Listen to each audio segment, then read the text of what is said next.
Antiwar.com reports Nusra Front-led rebels continue to try to push into western Aleppo in an offensive they launched on Friday, but the advance appears to be slowing to a snail's pace amid heavy resistance from the military. At the same time, the rebels continue to fire rockets against the government-held parts of the city. Some 84 people have been killed over the course of the offensive, most of them women and children, and the UN has been harshly critical of the rebels in their indiscriminate attacks against areas with a large number of civilians present. This has been a recurring problem throughout the battle over Aleppo, which has left the city heavily divided and badly damaged. Both sides regularly trade rocket and artillery fire, and both sides seem to have a hard time making such attacks hit anybody except for civilian bystanders. Over the past month, the military had a seemingly decisive advantage in Aleppo, with the Nusra Front losing a growing amount of territory in the east. This newest counteroffensive is the latest in a long line of attempts by different factions within the city to shift the momentum in their favor, which is a big part of why, despite it being heavily contested since 2012, no one appears close to really controlling Aleppo. For nearly 40 years, Roberts & Roberts Brokerage has been a trusted source for buying and selling precious metals like gold and silver. They also take Bitcoin for precious metal purchases and have permanently removed the minimum purchase amount for all orders paid in the digital currency. Call Roberts & Roberts today for knowledgeable advice on buying and selling precious metals and a forward-thinking approach to new technologies. 800-874-9760 or visit online at rrbi.co. UPI reports at least 7 people were hurt and 10 acres were lit afire Monday after a gas pipeline exploded in central Alabama just south of Birmingham. A petroleum gas line owned by Colonial Pipeline exploded in Shelby County while a crew was performing maintenance, sending at least 7 but possibly as many as 12 workers to area hospitals. Officials said 2 workers may also be missing. Colonial Pipeline shut down its main lines in Shelby County. The company operates 2, one of which leaked about 300,000 gallons of gas last month, and is working with emergency officials to control the fire. Shelby County Sheriff's Major Ken Birchfield said the fire will not be out anytime soon, though officials noted that aside from 2 homes that were evacuated about half a mile from the explosion site, the fire did not appear to pose danger to homes or residents. Subcontractors for Colonial were preparing to flush one of the gas lines and had just started to dig when the pipe exploded.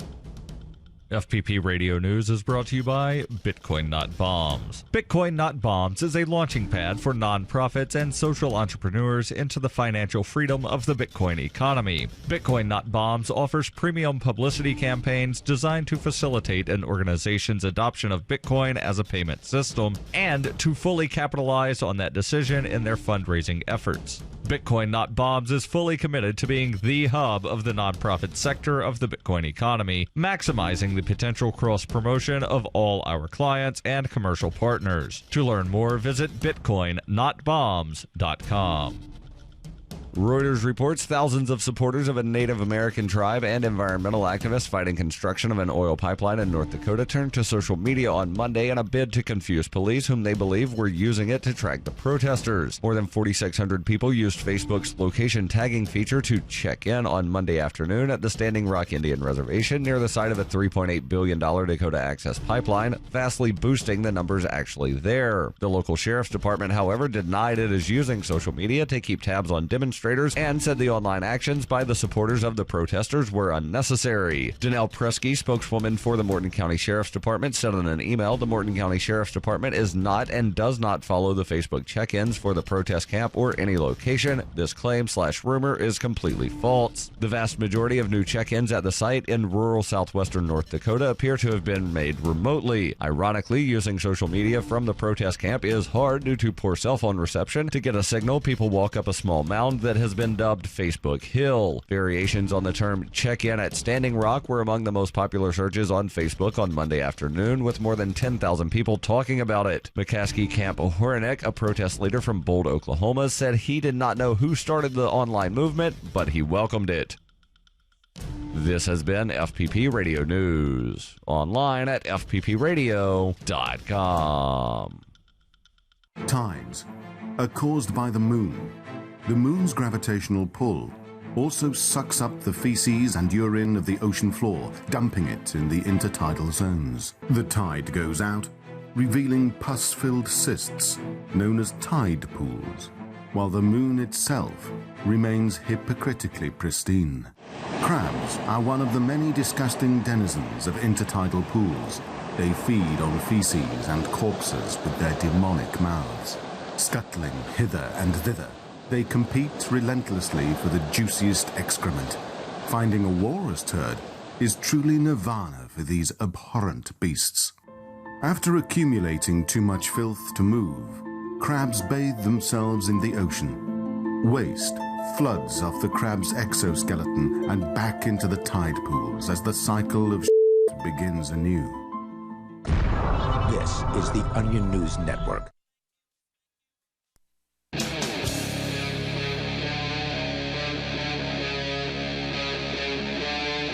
Free Talk Live.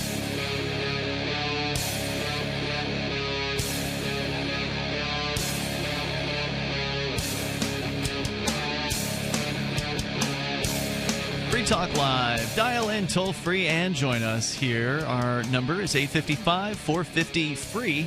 That's 855-450-3733. You can join us here and bring up anything that you want. With you in the studio tonight, it's Ian, Cody, and Johnson. Of course, you can take control of the airwaves, but we always bring stuff to the table to discuss. And tonight, big news out of Alaska over the weekend where their very first marijuana retail outlet has opened. So that's kind of a big deal. Plus, we can talk about sex robots, 3D movies, and we'll start with pumpkin spice lattes. Yes, 'tis the season. Things are getting a little bit chillier outside, at least in the northern portions of the the northern hemisphere at the moment. And so the young ladies are putting on their Ugg boots. And they're hitting Starbucks for the pumpkin spiced everything. I don't think Uggs are a thing anymore. I think that's I've gone seen out. them around. Oh, really? Yep. They're back? Oh, that's interesting. I don't think they ever Uggs, left. I thought the Uggs went out of style. Pumpkin spice latte is not so much, but not yet. Not yet. So pumpkin spice latte, Johnson, what is it? Why are we talking about this? Well, according to a University of British Columbia scholars' recent study, pumpkins and pumpkin spice lattes are the epitome of sexism, racism, and white privilege. Okay. In the peer-reviewed academic study titled The Perilous Whiteness of Pumpkins, Lisa Jordan Powell examines and analyzes the symbolic whiteness associated with pumpkins in the contemporary United States. And she's serious. Okay. Powell begins by discussing the supposed symbolism pumpkins have in our society. Here we examine pumpkin's symbolic whiteness. Doing so connects underground veins of class, gender, and especially race in media and marketing of food and flavor. It suggests complicated interplay among food, leisure, labor, nostalgia, and race, and it makes visible today's version of racial and class coding of rural versus urban places. Powell then shifts her focus to a more specific aspect of pumpkin symbolism. Starbucks' most popular seasonal beverage of all time, the pumpkin spice latte. Although the PSL was celebrated as a company and cultural success in 2013, 1 year later it was firmly hitched to got a little bit of technical difficulties here with my The story. pumpkin spice thing has become much bigger than just Starbucks. Was Starbucks the creator of pumpkin spice flavoring, or was that just something that they made big with the pumpkin spice latte? Because, I mean, certainly pumpkin pie had existed long before pumpkin spice latte, and presumably that's kind of the spice side of the pumpkin spice, because there's spices that they use in pumpkin pie. I'm just guessing here. I'm not a pumpkin spice expert. Well, she goes on to say, she says, although the PSL was celebrated as a company and cultural success in 2013, 1 year later, it was firmly hitched to discussions of white female identity and consumerism as both a dismissive and racially coded slur and a rallying counterpoint, Powell writes. But why did PSLs become the symbol of basic white girlness? Why did they stick even more than Uggs, yoga pants, or scented candles? The context and composition of the PSL might be revealing.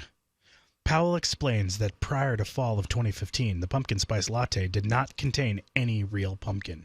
She says because PSLs lack nutrients from actual pumpkin, they are consumed solely for luxury, and apparently in Powell's mind, only white people can have luxurious things. Well, hold on. Before we get into that, just because something's called pumpkin spice doesn't suggest... I mean, I don't think that necessarily means it has pumpkin in it. it has pumpkin spice in it, meaning like the spices you would maybe associate with a pumpkin pie. Right. But I don't think there's any pumpkin in the pumpkin spice. Well, there is latte. now. It didn't Really? used to be. Yeah, they've added some pumpkin now. Oh, really? Yeah, pumpkin flavor. Okay. And that's why it's so luxurious. I guess. I don't know. She says, luxury items, they cost far more than plain cups of coffee, yet do not provide tangible extra nutrition other than that in milk. PSLs are Wait a one minute. step further from actual pumpkins. Their fluffiness, their lack of substance, their triviality, Wait a and minute. regardless. What nutrition do you get out of a cup of coffee besides a dose of caffeine? Well, is that the milk. considered? You get the milk, you get calcium. Yeah, in that's what I'm milk saying, and but- vitamin D, maybe. You know, Is there Are there vitamins in coffee? I mean, I don't know enough about vitamin coffee. D would be in the milk. No. I'm talking about the coffee. She's the saying coffee there's no more. itself? She's saying there's no more nutrients in pumpkin I don't spice know. latte. I'm saying Cholesterol? there's no nutrients to begin with in a cup of coffee, right? It's just caffeine. You It's a get the- caffeine delivery system. You get the fats from the cholesterol. I don't know. You know, like. Is there fat in? Oh, yeah. In coffee? Oh yeah. No, It's interesting. oils. Okay. Yeah. Well, she says their fluffiness, their lack of substance, triviality, regardless of attempts to dismiss them as basic, make them ultimate luxuries and hence markers of distinction and white privilege. Well, anything you buy at Starbucks is a luxury item. Pretty much. I mean, yeah. if You could go your entire life without ever going to Starbucks, Right. and you'd be fine. Yeah. There's Yes. nothing there you really need. You'd have more money if you didn't ever go to Starbucks. If you're a coffee drinker, you drink coffee at home and you're going to save a bunch of money as opposed to going down to Starbucks. Not only are you going to save money, but you'll save time. You know, putting your own coffee on is the sensible, affordable thing to do. So why she's assailing the pumpkin spice latte as opposed to the entire menu of Starbucks? when I was in high school, and the wh- only coffee shop near my high school was a Cumberland Farm. So, you know, that was it. That's all we had. Yeah, I remember going there quite frequently.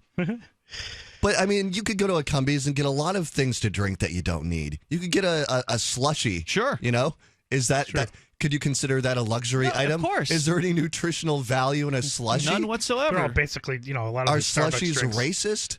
A lot And of why this- just drinks? Are cigarettes racist? Is Coca-Cola racist? I think depends on what flavor of Am I slushie that you get. racist? What isn't racist nowadays? I think it depends on what flavor of slushy you get. Is it grape? Is that racist? I don't know. Grape Is may it- be racist. Would watermelon be racist? If you Well, get the technically, I don't know. the definition I feel of like I'm treading in very dangerous So territory. now. we're confusing here the difference between racism and stereotypes. Okay, so watermelon is a stereotypically. So is grape drink. Okay, right. So these are Sorry, drank. stereotypical. I mean, grape drank. That's what I needed to say. I love watermelon. Not so much a fan of grape drink. Oh, really? See, no, I hate with watermelon Really? flavoring. Artificial No, I watermelon mean real flavoring. watermelon. I like Oh, real watermelon is delicious. So anyway, the difference between racism and stereotyping is a racist is someone who believes that people of a certain race are either inherently inferior or Right. superior to people of another race. That's racism. Stereotyping is usually unfair, but it's not racism. Apparently, she's probably much more racist. I would suggest that she's more racist for thinking that, like, oh, these black people can't afford these pumpkin spice lattes. They're a luxury item. Like, what? Like, Well, and that's not also true. it's like it's not like Starbucks is like shooing out the riffraff or anything. Right. Like they're going to let anybody in. And well, I don't, unless you have a firearm. well, you know, okay, yeah, but what I'm saying is they're not marketing their coffee to any specific, you know, subculture or It's not like class. Sprite. It's not like a Sprite. Where that's all specifically advertised. That's specifically advertised at African American. Oh. Really? Yeah, they're Really? doing all these like urban basketball ads and like, yeah, get your Sprite. You know, like it's like crazy. These new Sprite ads. I never noticed it as a kid. Are you saying it's only no, recent? it's been within the past like 10 years. I'd say Okay. that they've been doing that pretty hard. Like just Sprite is they're definitely targeting a demographic. I mean, Now, where's this whiny lady writing this article? this is at? for the Daily Caller. Daily Caller. Okay. Yes. So she's- so this is showing up on a major newspaper. Yeah. That's pretty sad. So it goes on to say, and just when you think you've heard it all, Powell attempts to draw parallels between the PSL, sexism, and the female gendering of pumpkins. She claims that coffee shops were historically known to be deeply masculine spaces, but the emergence of Italian espresso bars in the 1950s led to the feminizing and whitening of drinks, spaces, and practices of coffee shops. Now, that I did not know. If it's true, I didn't know that coffee shops were a manly thing at some point in the past. It's just a Starbucks where everyone drinks it black. Starbucks PSLs are the product of coffee shop culture with its gendered and racial codes, declares Powell. And that's pretty much it. I mean, that's it. That's the article. It's just this claim that it's white privilege to have a pumpkin This spice. is the most important thing to be mad about. I mean, it's just short and sweet. I just want to hear what people, if anybody has any opinions on this. This is about the level of dumb as the idea that Halloween costumes that are offensive should somehow be banned. This is sort of the same category. Cultural appropriation. Yeah. The toll-free number here, 855-450-FREE. That's 855-450-3733. Should you feel guilty while drinking your pumpkin spice latte? This is Free Talk Live. The following is an incredible, life-changing free offer for anyone with hearing problems who wants to start hearing everything more clearly again. We're now offering free in-home trials of a revolutionary hearing breakthrough called Listen Clear to anyone who calls this special toll-free number now. 1-800-719-2949. Call in the next 10 minutes and you'll also qualify for free shipping and free batteries for life. Listen Clear is precisely designed by top audio engineers. It adjusts to let you find the perfect way to hear everything, wherever you are and whatever you're doing. And Listen Clear is so invisible, people may not even know you're wearing it. And it's so lightweight, you may even forget you're wearing it too. Don't miss this special life-changing opportunity to hear everything more clearly again for free with a 100% free in-home trial, free shipping, and even free batteries for life. For free information, call now. 1-800-719-2949. That's 1-800-719-2949. 1-800-719-2949. Is negative content or comments on the web affecting your personal or professional reputation? Unfavorable comments, embarrassing pictures, videos, legal documents, and negative articles can ruin your personal life, your career, or your business. It happens a lot, and it's just not fair. But what can you do? ReputationDefender.com can help protect your good name. Get a free consultation now. Call 800-831-0771. That's 800-831-0771. Call right now for a free expert reputation analysis. It's easy to squash the unfair attacks with our patented system, and the analysis is absolutely free. Make the best things about you jump out in searches. Protect your personal and professional reputation, your business, and your income. Get your free reputation analysis from ReputationDefender.com right now. Call 800-831-0771. 800-831-0771. That's 800-831-0771. Or visit ReputationDefender.com today. So the protection of life, liberty, and property is what the Free State Project is all about. But it's an effort to move 20,000 people who understand. It's about demonstrating to the entire country that, yeah, we can have a free market, a truly free market. Making it just a freer, great place to live. It's the world's largest voluntarist libertarian community, and it's only getting bigger. That's amazing, to be able to move to a place where other people passionately believe in being free and independent. What the Free State Project is managing to do, though, is to put their money where their mouth is. It's physically getting up across the country and saying, let's go someplace and let's demonstrate the power of these ideas. There's a lot of kind of philosophy that surrounds liberty. There's a lot of thinking about it and talking about it. But here in New Hampshire, people are doing it. 101 Reasons Liberty Lives in New Hampshire, a documentary by Free State Project Early Movers. Watch it free at 101reasonsfilm.com. 101reasonsfilm.com. Here's a chance to do a little activism while you're cruising Facebook, Twitter, or Google+.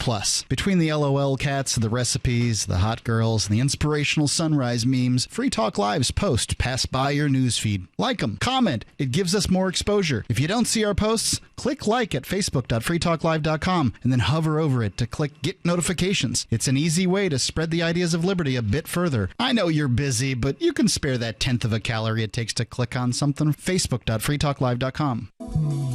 This Your Family Today tip is brought to you by Nesquik. Try Nesquik 4-packs, perfect for lunches and great for kids on the go. Look for it in the juice aisle.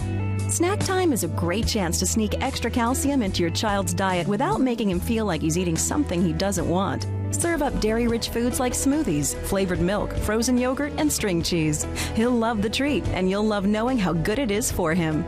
For more tips like these, visit us at parenthood.com/yourfamilytoday. You can sign up to receive the latest about the Liberty Radio Network via our email updates at updates.lrn.fm. That's updates.lrn.fm.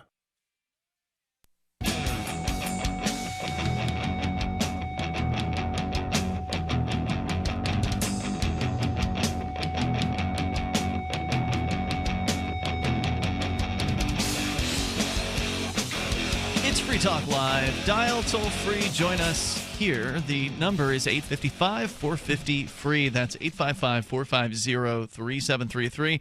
We do have Skype as well. It's Skype username LRN.FM. Believe it or not, there's controversy over the pumpkin spiced latte at Starbucks, with one article author that you were just sharing with us, Johnson, claiming that it is white privilege to even have a pumpkin spice latte. If you want to comment on that, you can join us here. Also, healthcare, it's all messed up in the United States. Sure would be nice to have a healthcare system that focuses on health and not sickness. And yeah, health insurance pays for treating sickness, but it gives you nothing for being healthy. And doesn't that incentivize illness rather than health? Well, there's a free market healthcare company that can give you freedom from health insurance. It's healthexcellenceselect.com. They give you a proactive health assessment daily and no charge 24-hour access to doctors.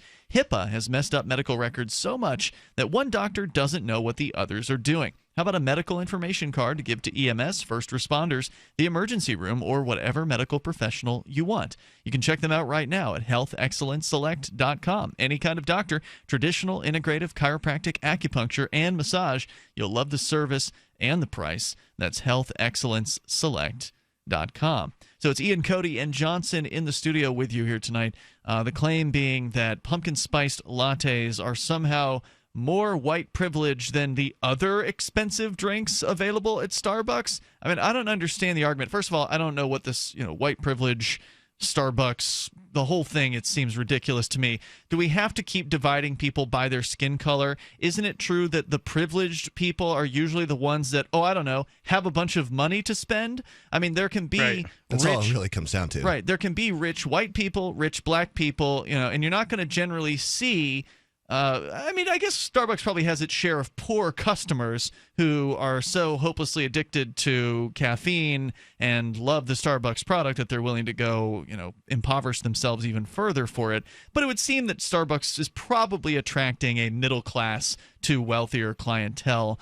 I'm just guessing at that. I don't spend a lot of time in Starbucks, but when I have gone into Starbucks, it does seem as though you've got more kind of business people or housewives who are sitting in there. Us common folk use Dunkin' Donuts. Is it cheaper? Yeah. At Dunkin' Donuts? Yeah. But the fancy coffees, are they also cheaper at Dunkin' Donuts? I don't buy any of that crap. Right. I wouldn't know. Don't care. Because that's why you go to Starbucks, right? Is for the fancier coffees. Because you can get coffee anywhere. There's some semi-fancy things at Dunkin' Donuts, and it's like, it's still cheaper. Okay.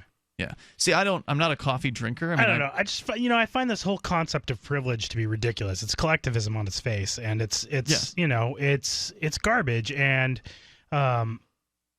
people should, obviously should judge people by individuality. But I find that the people who are engaging in this privilege, it's just a concealed way of themselves being, racist or classist or whatever they want to be.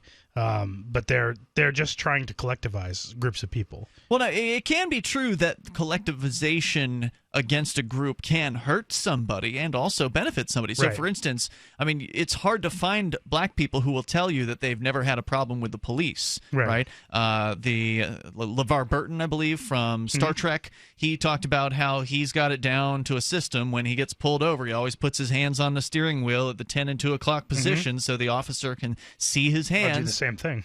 It's a sensible thing to do, but the fact is he's in greater danger because he's black, and that's because of collectivism. Sometimes what I'll do is I'll put my one hand on the 12 o'clock position and one hand out the window. Sure, that works too. As long as they can see both of your hands, they're going to be more likely to be at ease, less likely to shoot you in the face because they're feeling trigger happy or nervous or whatever. And there's no doubt that black people tend to have a very different experience with the police on average as compared to white people. Now, it's certainly true that poor whites are more likely to have that negative experience, but even wealthier blacks are more likely to have that experience likely than wealthier whites are. So I don't like the fact that that's the case, but that comes back to the idea of collectivism, where the police are collectivizing or thinking that all black people are alike, and that's not okay to do, but that doesn't mean it doesn't happen. So to some extent, you could acknowledging that says that there is maybe that not a white privilege, but a black. What's the opposite of a privilege? What's the antonym for for that word. Disadvantage. Disadvantage, right? Like, so there is a black disadvantage when it comes to interacting with police officers, and it would be silly to ignore that, right? So to say that there isn't such a thing as privilege, well, I get what you're saying. In theory, there shouldn't be, but we know that people collectivize, and that's not fair. Right. But that's a reality. So what do you do about that? I don't know. I mean, that's the whole thing is that I think that with these people with privilege, they think that they're doing something about it by just bringing it up. Like the author of this article here? Clearly changing the world by telling people not to drink pumpkin spice lattes.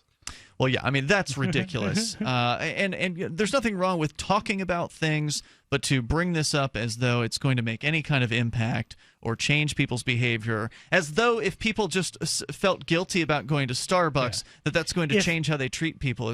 And obviously, if people stop drinking these pumpkin spice lattes, it's going to stop all the police abuse against black people. That's clearly what's going to happen. I mean, that's the other thing about this privilege thing, the whole thing. I don't have anything to do with supporting police brutality. Nothing whatsoever. Not. So I mean, we vocally oppose it. Actually, yeah, exactly, on a regular basis. And so to suggest that somehow I've got white privilege, no, it's not. I have nothing to do with this. So to bring down this blame, this collectivist blame on people, this is your privilege. And you should be ashamed, or you should be obligated to do these certain things. That's where. Or you have to feel guilty because of the way you were born. White guilty. Oh, sorry, summoning. Yeah, I don't feel guilty because I was born in America, or because I was born white, or because I was born male. We all have our problems in our lives. We all have our challenges to overcome. That's not to say that there aren't people in the world who don't have worse challenges. I mean, thank goodness I wasn't born in North Korea. Right. That would be a much more challenging. And those people, the whole idea of this just makes me want to Ralph. Right. What about the the Asian privilege? I mean, is there an Asian privilege? If so, then are the people in North Korea, do they have that Asian privilege? Because it sure as hell doesn't seem like it to me. Right. I mean, so can we actually start breaking it down based on individuals and their circumstances? Because every individual circumstance is completely different. Right. Your experience in North Korea versus South Korea versus Venezuela versus the United States versus different portions of the United States versus different parts of the city that you happen to be born in. I think assigning tributes to people based on privilege is no different than assigning tributes to people based on race. It's just another form of it's collectivism, which is just another form dangerous. Of racism. Absolutely, racism is a form of collectivism. It's probably one of the most base forms of collectivism. So yeah, don't feel bad about buying your fancy coffee drink, whether it's pumpkin spice or Renee's got one that she likes a lot, some sort of chai tea or whatever. Grande iced chai tea latte. Yeah. I remember it by now. Right, it sounds just as frou-frou to me as the pumpkin spice latte. But if you got a few extra bucks and you want to go with a luxury item, there's nothing wrong with treating yourself. If you don't have a lot of money and you've got an addiction to Starbucks, I would recommend you stop because it's ultimately hurting your ability to save money and take care of yourself in the long run. The toll-free number is 855-450-FREE. You can take control of Free Talk Live. If you or someone you care about loves outdoor adventure, then check out slingbow.com for some unique holiday gift ideas. That's slingbow.com, where we have some innovative new products for the archer, hunter, or bow fishing enthusiast in your family. Now through January, use the promo code HOLIDAY to get free shipping in the U.S. or Canada. And from all of us at Slingbow Industries, have a safe, joyous, and peaceful holiday season. Want to build a maintenance-free, low and slow charcoal briquette fire that burns for hours for free? MeatMastersRadio.com will show you how to build a low-temp charcoal fire that's guaranteed fiddle-proof. It's easy and free. MeatMastersRadio.com teaches charcoal barbecue skills on new topics every week. Go to MeatMastersRadio.com. That's MeatMastersRadio.com. There is no such thing as attention span, according to Jerry Seinfeld, who figures that people have an infinite attention span if you are entertaining them. Hey, he's kept us from channel surfing for several decades, and now he's making more millions as a Las Vegas headliner. With money and attention so scarce now, effective communication skills have never been more important, especially if you're looking for work. So choose every single word as though it was the last word the person you're speaking to will hear. Otherwise, it might be. Avoid redundancies such as added bonus, advance warning, end result, prior history, or personal belongings. And avoid cliches like the plague. Just kidding.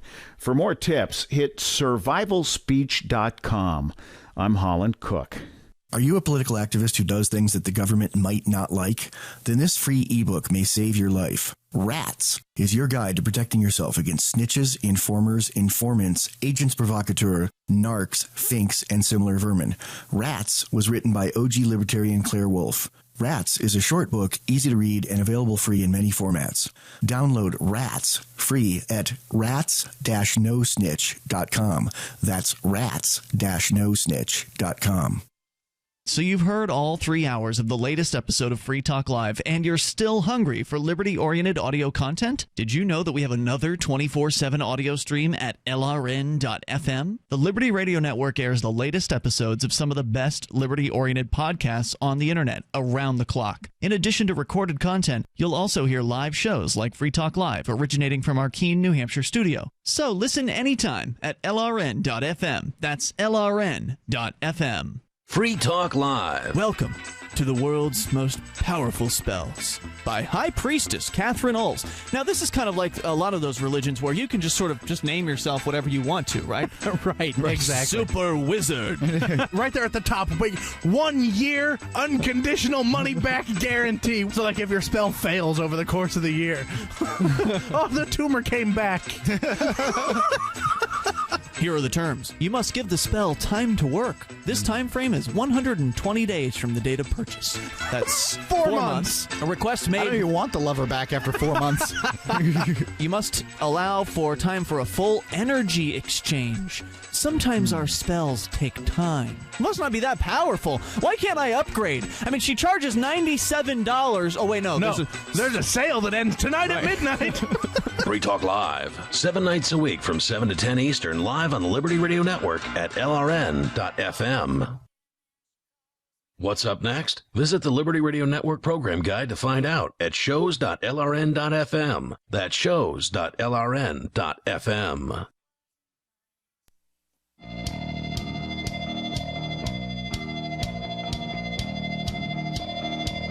It is Free Talk Live, and you can take control of the airwaves. Just dial in here toll free, 855-450-FREE. That's 855-450-3733. We're talking about so-called privilege and how it is, as Johnson's pointed out, basically collectivism, which means that it's damaging towards the individual because people who aren't taken based on their individual merits and instead shoved into a category based on the color of their skin or their gender or whatever, it's just not fair to treat people like that. We'll get back into it here, and you and your calls and thoughts are welcome as well at 855-450-FREE. Now, if you ever wanted to start your own blog or website but just haven't really gotten around to it, maybe because it's kind of an intimidating process, you're not really sure what you need to do, well, HostGator makes it easy. They've got a simple one-click, easy installation for WordPress, which is the go-to content management system for websites. I love WordPress. I use it on almost every site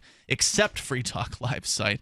They've got over the phone 24/7 and also live chat, tech support, as well as a very intuitive and user-friendly control panel that puts the power of creation and the simplicity of use into your hands. So to get started at 50% off of their regular prices, just go to hostgator.com/FTL.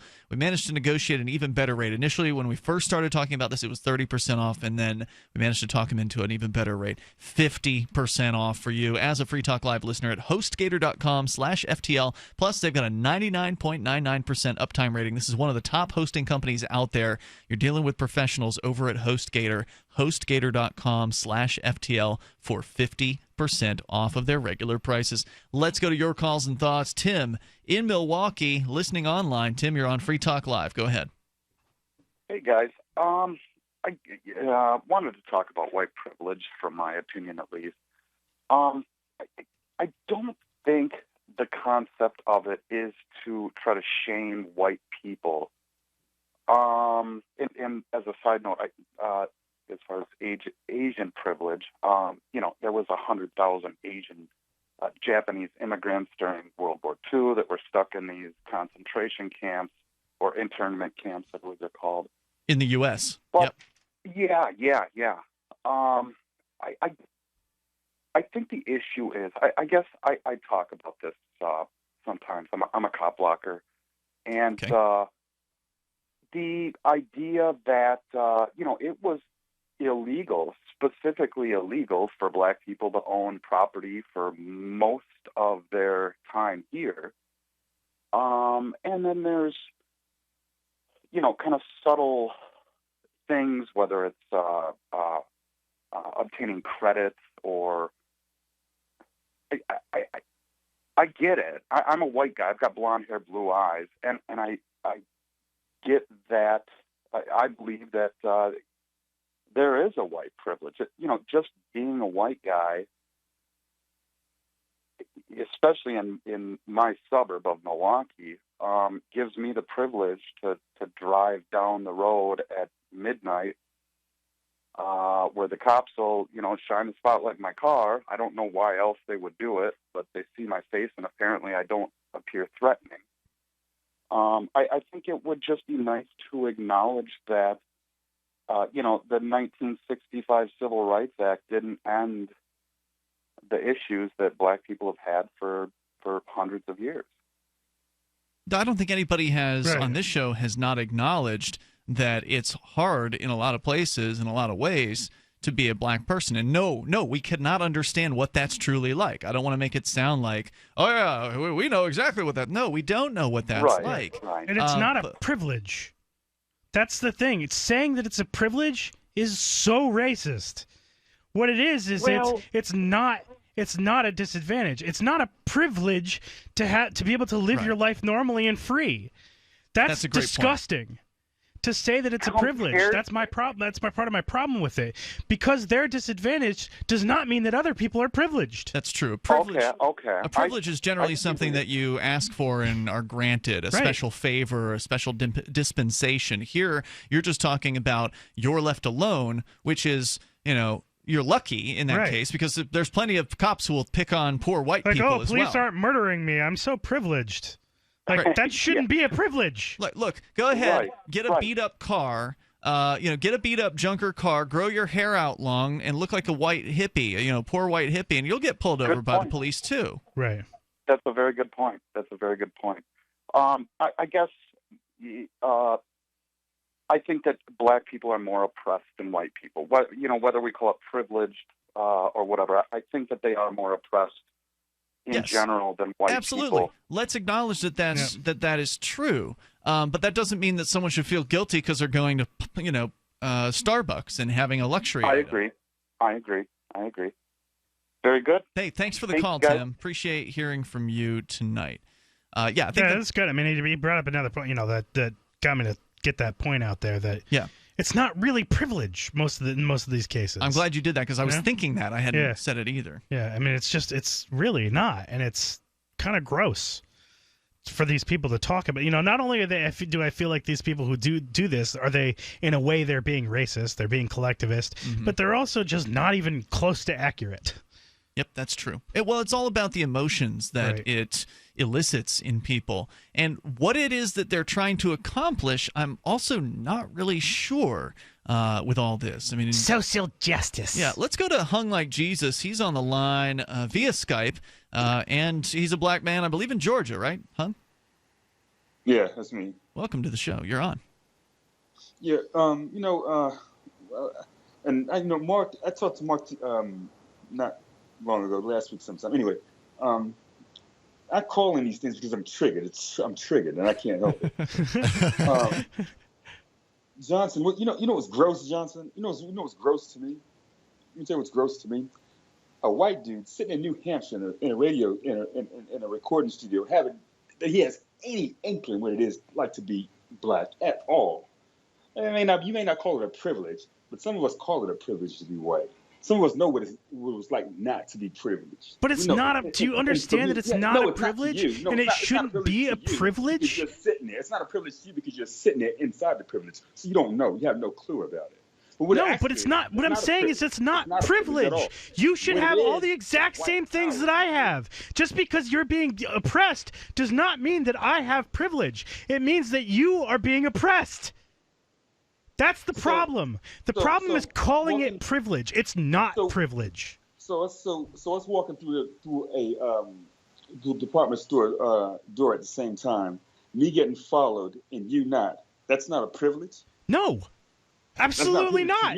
It should be the default state of things that you don't get followed. It should be the default, but that's not the reality that we live in. Yeah, but to call not getting followed a privilege, do you see what I'm saying? You're saying that that's like such a great thing. It shouldn't be such a great thing. It just should be the default state. Calling it a privilege makes it sound like it's a good thing, and it's not a good thing. It's not a good thing to just have normalcy. Let's trade and see how you feel about it. You wouldn't last. Let me tell you something about most people. I understand. No, I understand absolutely where you're coming from. No, you have no clue. I do. Most people couldn't handle the racism that black people ignore on a daily basis. I'm you sure. couldn't handle the stuff that we ignore. I've been here 50 years today. You couldn't handle the stuff that I ignore on a daily basis. You wouldn't even know. You would probably lose your mind. You'd probably jump out the closest window. This is the thing that kills me about Free Talk Live. And this is one thing that really, just makes me wonder why I support this show. Because you sit there and but do you understand that I'm not discounting your experience with what I'm saying? Trying to have any kind of clue as to what it's like to be black in any way. I don't think Johnson I'm not claiming to. I specifically said, Hung, before you called in, I said, I am not saying I have any idea that I know what it's like to be black. I said that here tonight. That apparently, did you hear that? I heard you, yes. Okay. Well, let me give you the definition of a privilege here because, I mean, we haven't actually defined it yet. So if you want, hang on, Hung, let's continue the conversation here because it's actually defined a little differently than I would have necessarily been able to spout off from the top of my head. So there's a few different definitions. We'll get into it here in moments. And you can share your thoughts with us here, 855-450-FREE. I don't know what it's like to be anyone else but Ian Freeman. You know, that's the only experience that I have.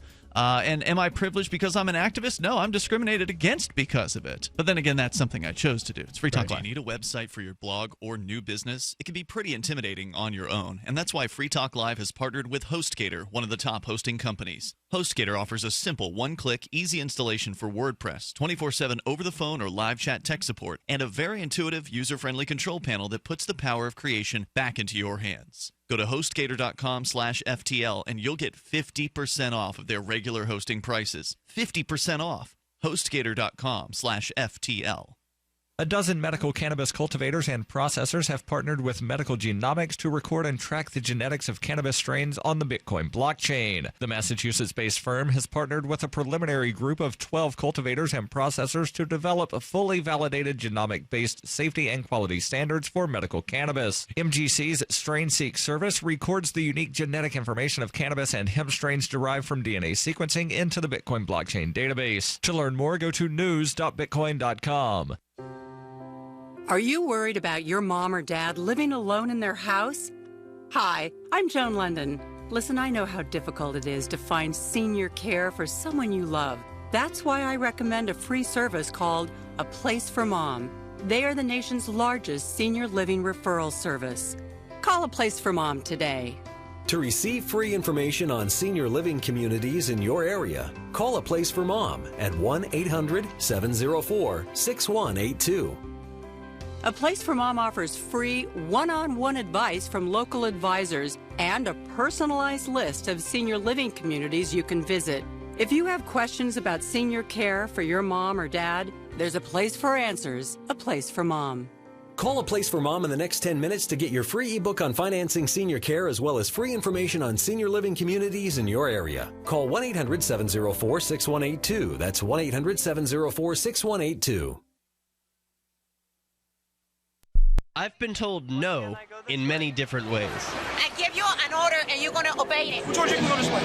You can do that and you have to leave here. You cannot bring signs into the rally. Walk with me. Well, I'm comfortable here, actually.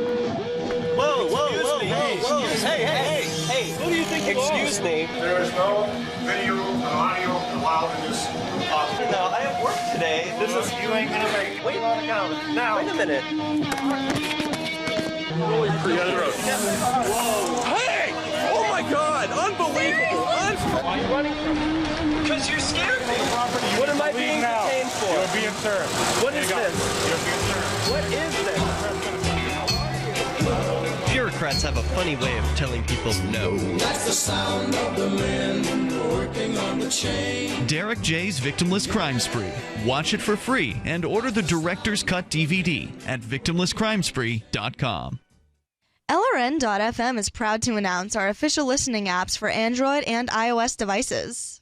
Now you can easily tune into our streams anywhere, anytime on your smartphone or tablet. Just visit apps.lrn.fm or search for LRN.FM in the Android or Apple app stores. Please download, rate us 5 stars, then share the link on your social media and let your friends and family know how you're listening to LRN.FM. Download it now, free at apps.lrn.fm. This is your Robertson Roberts Brokerage Daily Precious Metals Update. In early trading Tuesday, gold is $12 higher at $1,289 per ounce. Silver is 47 cents higher at $18.40 per ounce. Bitcoin is trading at $731 US. Robertson Roberts Brokerage has been helping clients buy and sell gold and silver for nearly 40 years. We can help you. Give us a call at 800-874-9760 or visit us online at rrbi.co. If you enjoy LRN.FM, please contribute to your favorite shows via their websites and become an amplifier at amp.lrn.fm. That's amp.lrn.fm.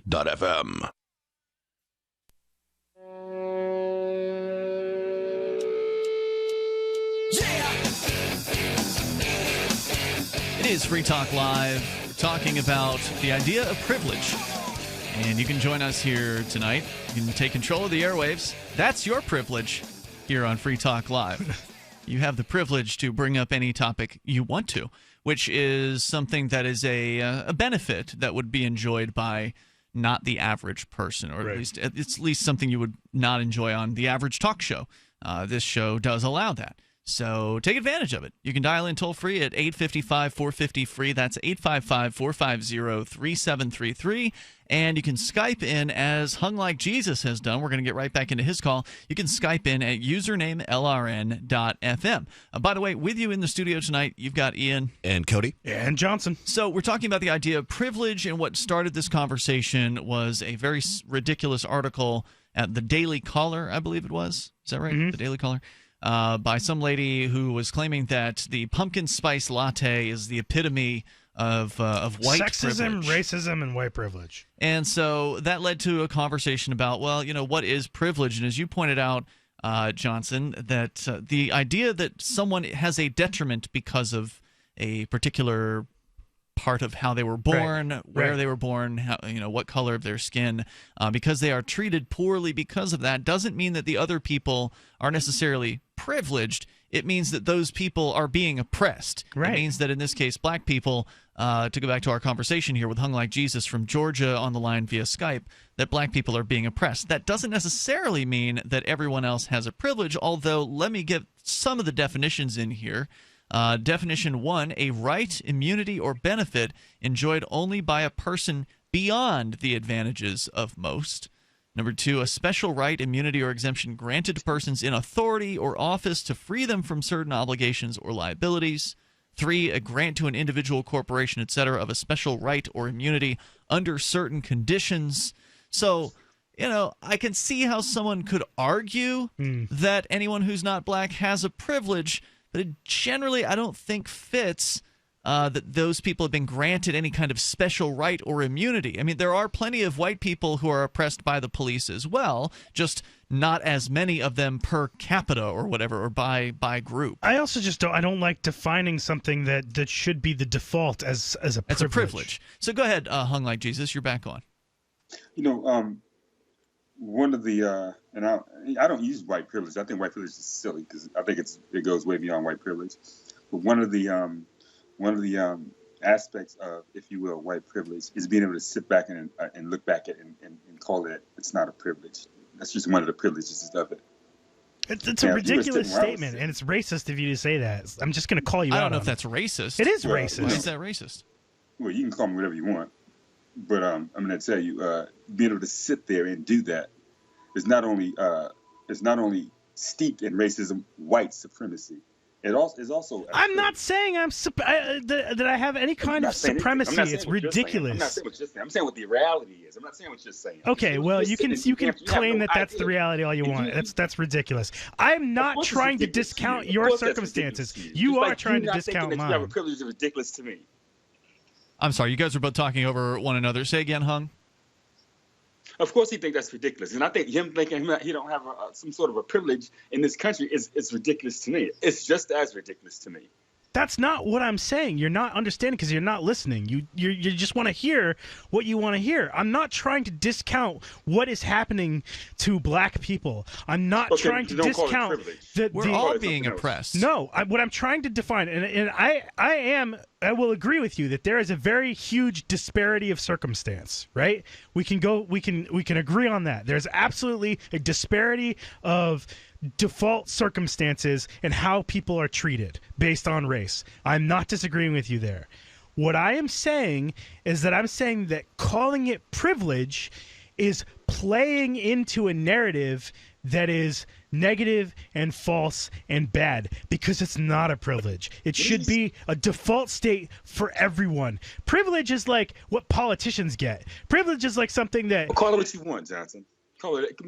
Make my name Ray and call it whatever you want. Because in your world and my world, two different worlds, it doesn't really matter what you call it. The reality is we are treated differently. I don't disagree with that. Pick another P word. Whatever. Just call it whatever you want. All right, fair enough. Yeah, because we essentially have boiled this down to a disagreement over, how privilege is defined, not necessarily a disagreement over the circumstances. But ultimately, what is the solution? I mean, racism isn't going to disappear overnight, unfortunately. What is the solution? Yeah. It has gotten worse. It has gotten worse over the last year. Is that your personal experience? You don't think so? No, I'm asking you. Is that my personal? Yeah. Well, I don't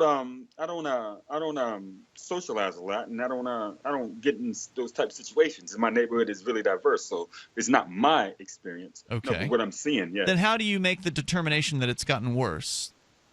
Well,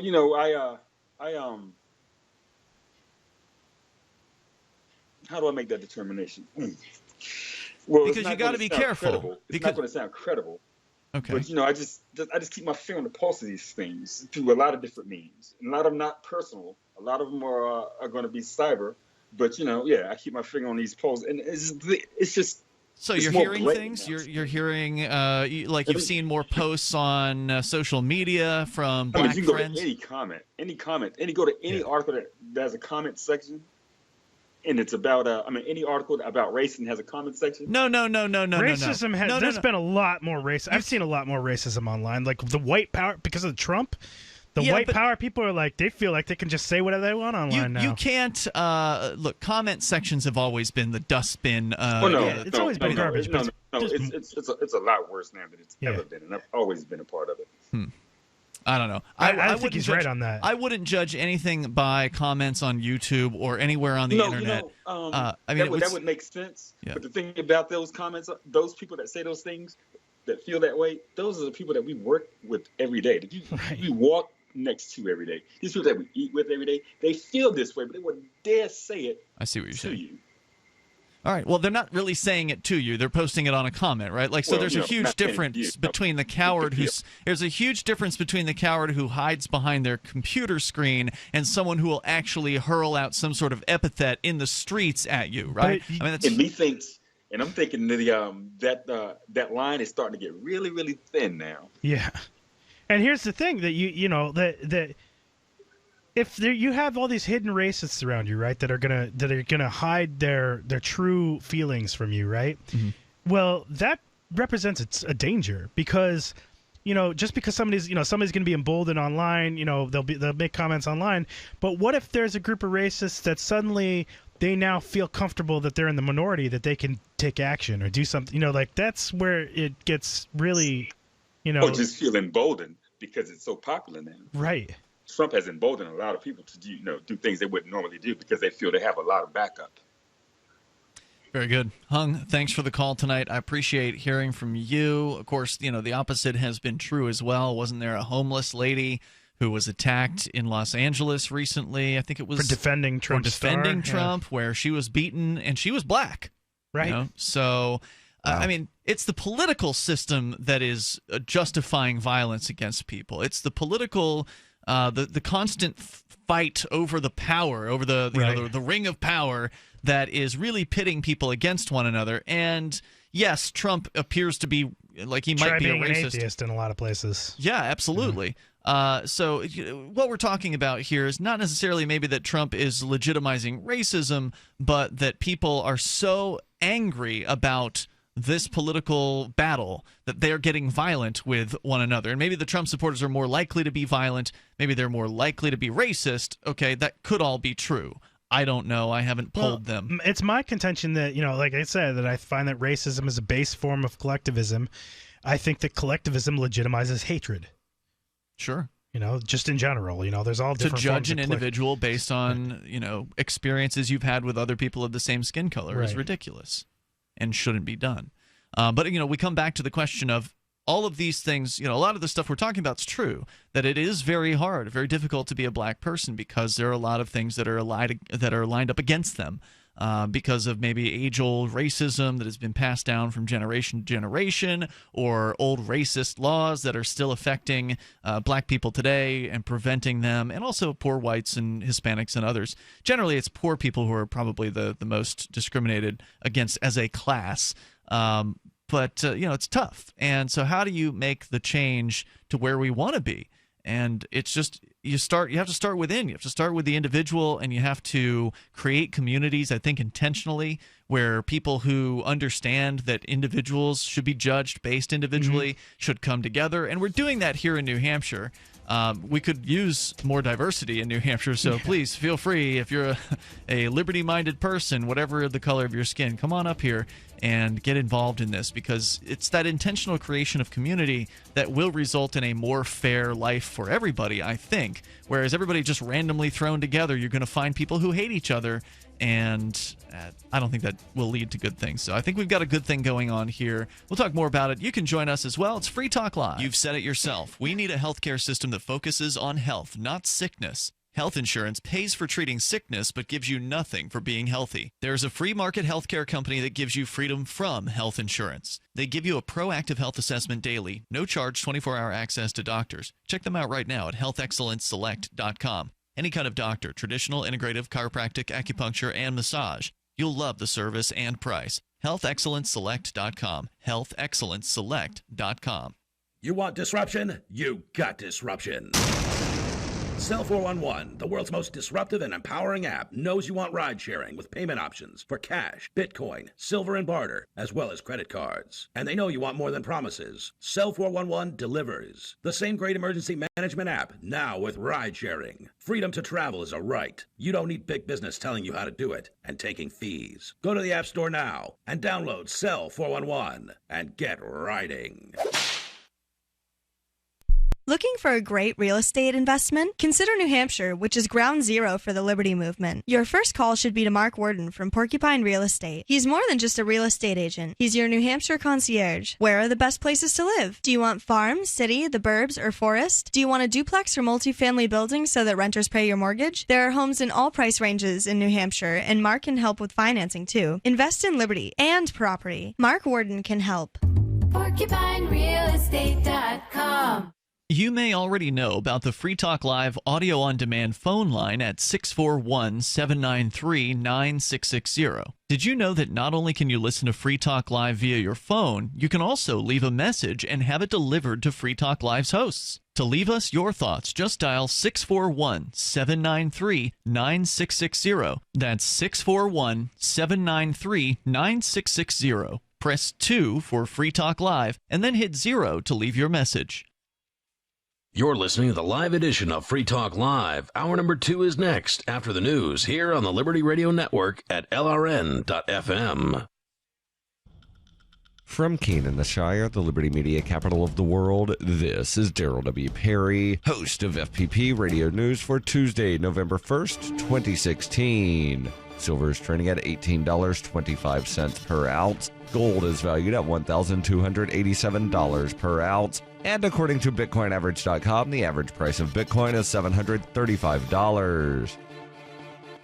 Antiwar.com reports Nusra Front-led rebels continue to try to push into western Aleppo in an offensive they launched on Friday, but the advance appears to be slowing to a snail's pace amid heavy resistance from the military. At the same time, the rebels continue to fire rockets against the government-held parts of the city. Some 84 people have been killed over the course of the offensive, most of them women and children, and the UN has been harshly critical of the rebels in their indiscriminate attacks against areas with a large number of civilians present. This has been a recurring problem throughout the battle over Aleppo, which has left the city heavily divided and badly damaged. Both sides regularly trade rocket and artillery fire, and both sides seem to have a hard time making such attacks hit anybody except for civilian bystanders. Over the past month, the military had a seemingly decisive advantage in Aleppo, with the Nusra Front losing a growing amount of territory in the east. This newest counteroffensive is the latest in a long line of attempts by different factions within the city to shift the momentum in their favor, which is a big part of why, despite it being heavily contested since 2012, no one appears close to really controlling Aleppo.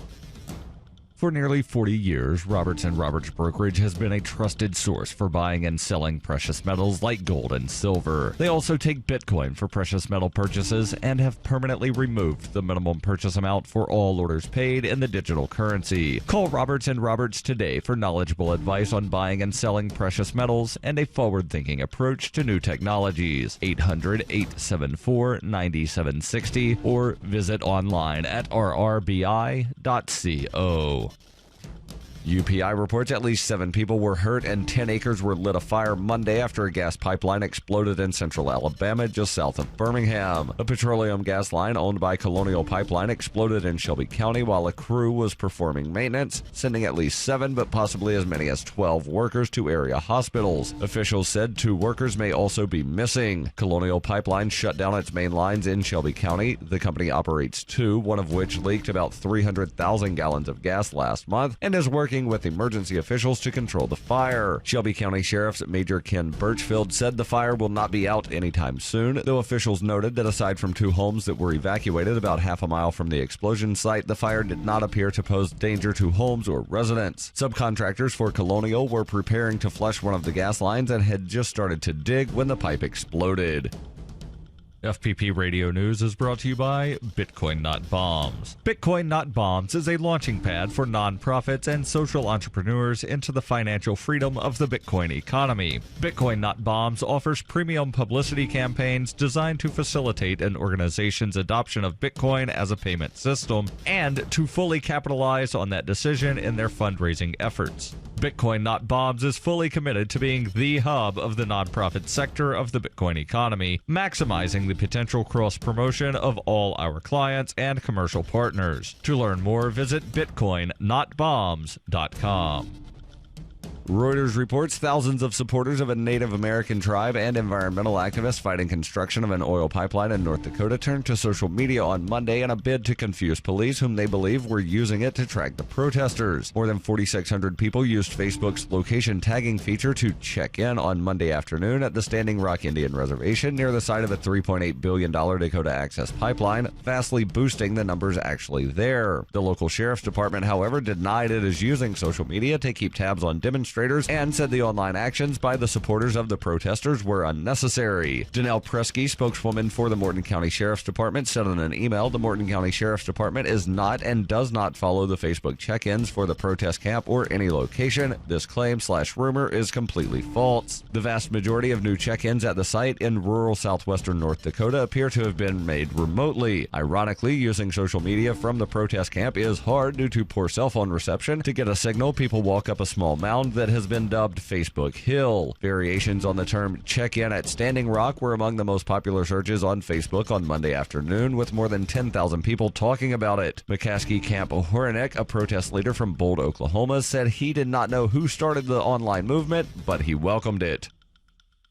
This has been FPP Radio News, online at fppradio.com.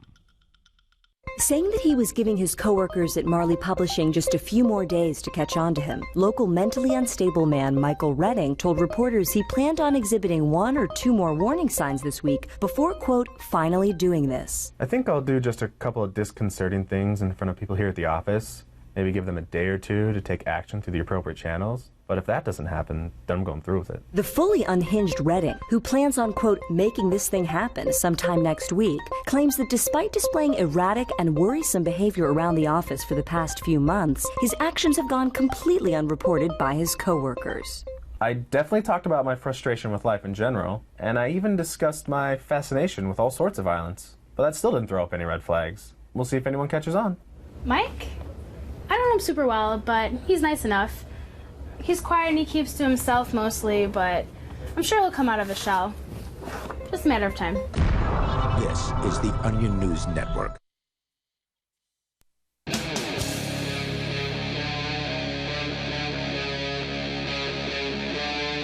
Free Talk Live. It's Free Talk Live, and you can dial toll-free to join us on the radio waves here as we launch into hour number 2. And you can take control toll-free at 855-450-FREE. That's 855-450-3733. We were talking about privilege. If you've got comments on that, you're still welcome to join us on that topic. Also on the way tonight, a historic weekend in Alaska for the cannabis industry. I'd like to talk about that when we get the chance, but we're going to the phones first, where Riley is on the line. You want to talk about someone who doesn't have much privilege? He's blind. Riley, you're on Free Talk Live.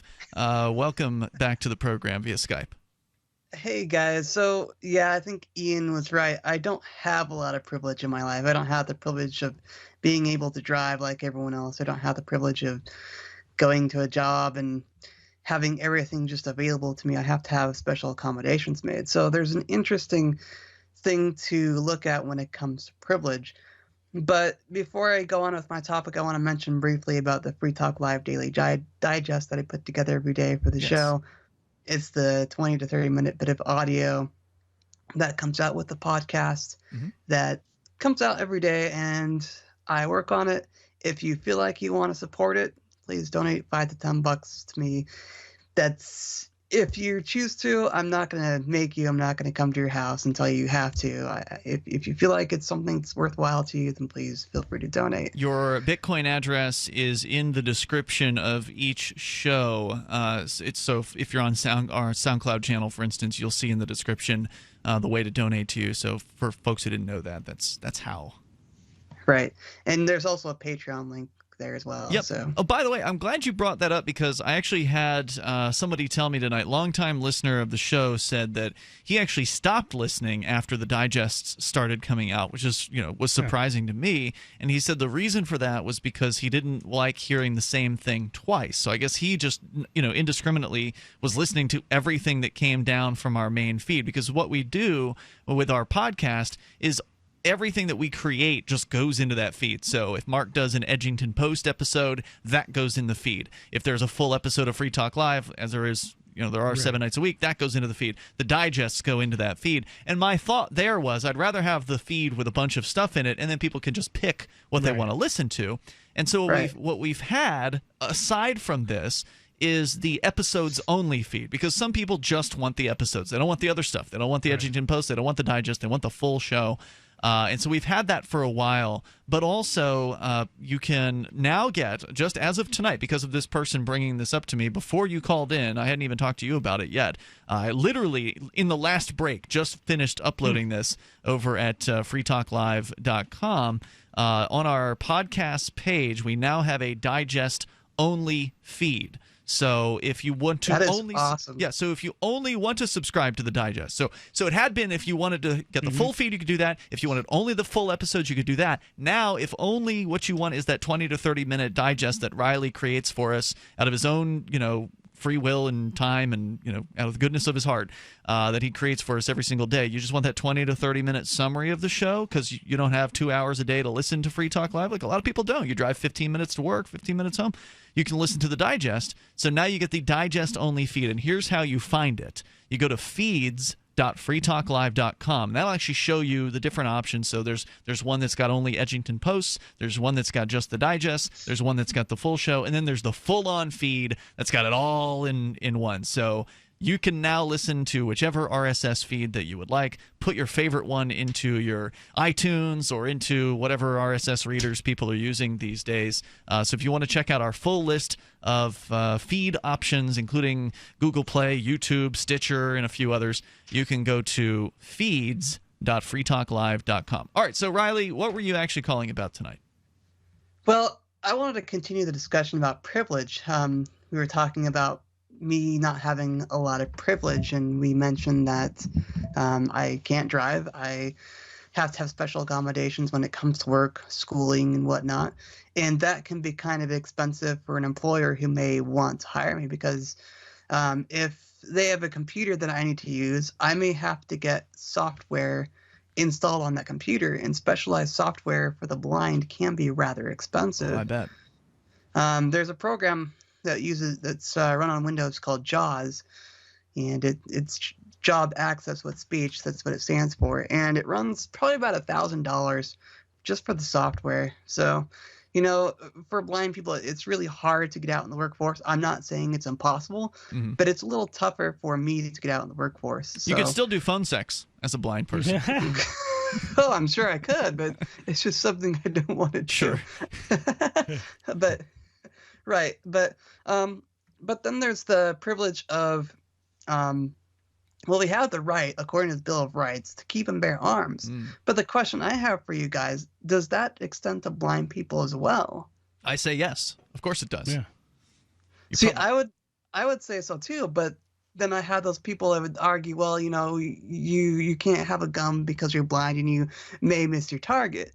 But the reality is, if I know how to shoot a gun and I'm comfortable with it, I should have the right to own one. Absolutely. Look, if you're in your home and you're the only person there and somebody is breaking into your home and you yell out at them, hey, you come any closer and I'm going to shoot you, they're the only person that's going to get shot.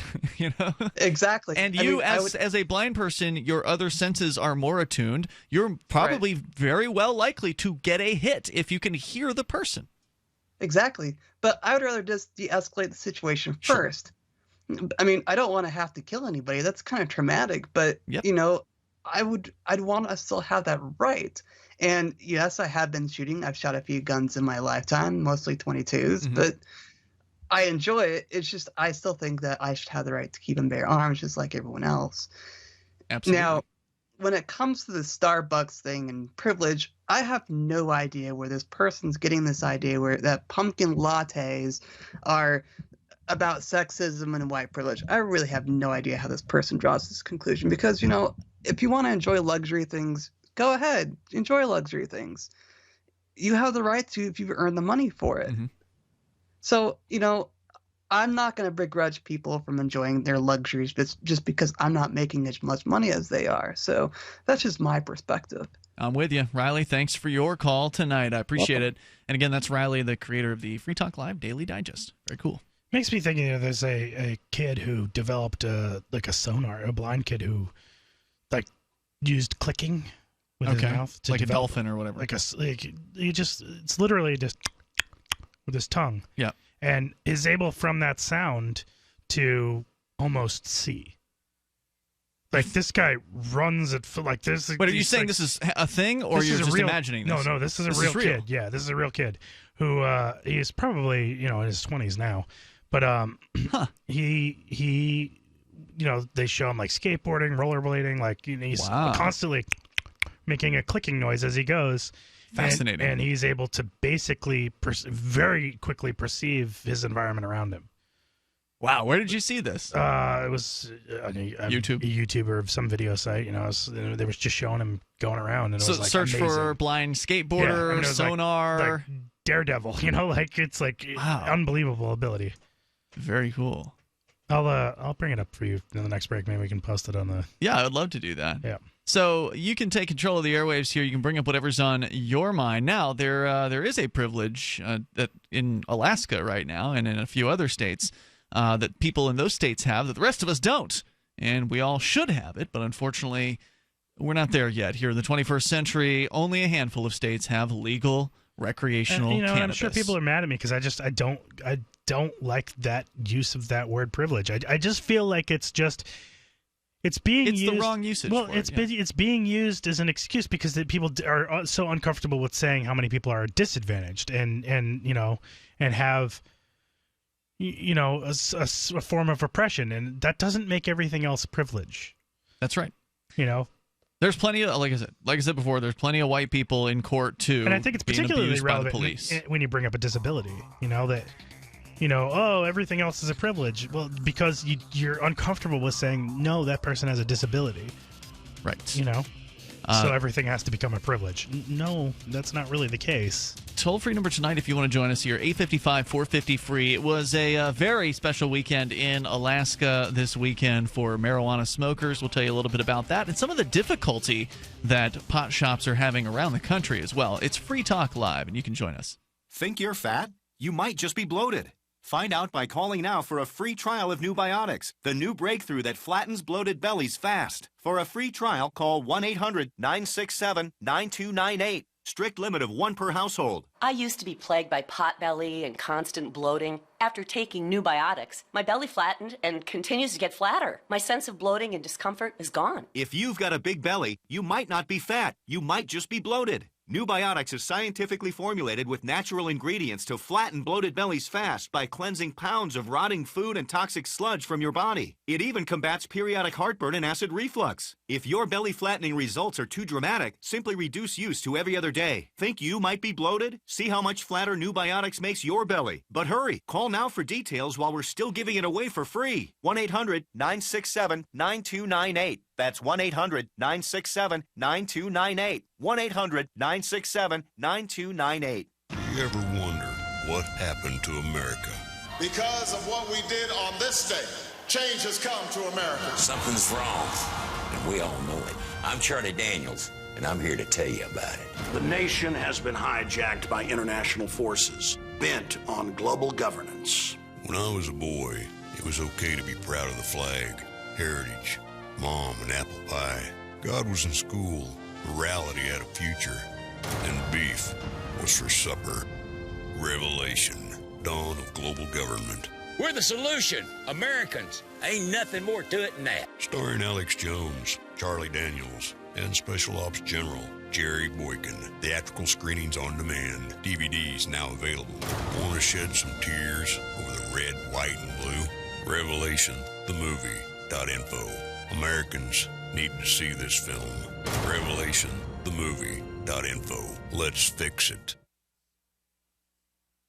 Uncertainty has become the talking point when it comes to financial markets. One thing is becoming certain: safe haven assets. Hard assets are now becoming the choice of informed investors. The most recognized and valued hard asset is gold. The highest performing asset this year is gold. Trust gold to protect and grow your IRA or 401k. Central banks and billionaires are doing the same thing. Choose a more stable asset that has tremendous upside potential. As these uncertain times threaten the markets, your decision to reduce your exposure to the these markets before further negative effects to your portfolio would be well timed. Call 1-800-GOLD-IRA to transfer your existing IRA into an actual physical gold and silver IRA. American Bullion is the pioneer of gold IRAs. They handle all the details for you. Call 1-800-GOLD-IRA to get prepared. Start protecting and growing your IRA and 401k before the next crash. American Bullion. 1-800-GOLD-IRA. Free Talk Live has partnered with Amazon, the largest internet retailer. Imagine a department store category, and Amazon has it. Books, electronics, office products, furniture, jewelry, automotive, toys, clothing, sporting goods, and dozens of other categories. Now you can shop and support Free Talk Live by entering Amazon through our website. Go to shop.freetalklive.com, and Amazon will send us a portion of your purchase. You're going to do the shopping anyway, so remember to enter through our site at shop.freetalklive.com. That's shop.freetalklive.com. Are you tired of governments murdering people around the world? Stop using their money. There is an alternative. Bitcoin is a stateless, free market, non-political currency. Bitcoin cannot be inflated or controlled by any government. By using their money, you are helping the state. Stop doing it. You have an incredible alternative available now. Learn it, use it, spread it. Get started with Bitcoin at bitcoin.com. That's bitcoin.com. You're listening to the best liberty-oriented audio streamed around the clock, on the air, and online. This is the Liberty Radio Network at LRN.FM.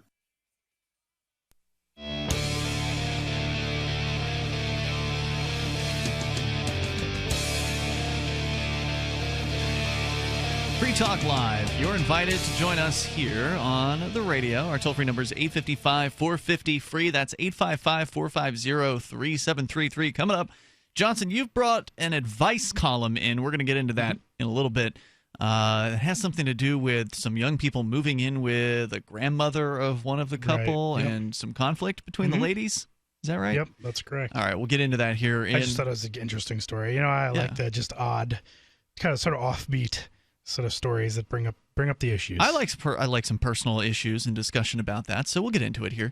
But also in other news, I saw a headline over the weekend about Alaska, where apparently this weekend was a pretty big, noteworthy weekend for the people in the recreational marijuana industry. As you may have been aware, it was after Colorado and Washington that Alaska and Oregon went ahead and legalized cannabis.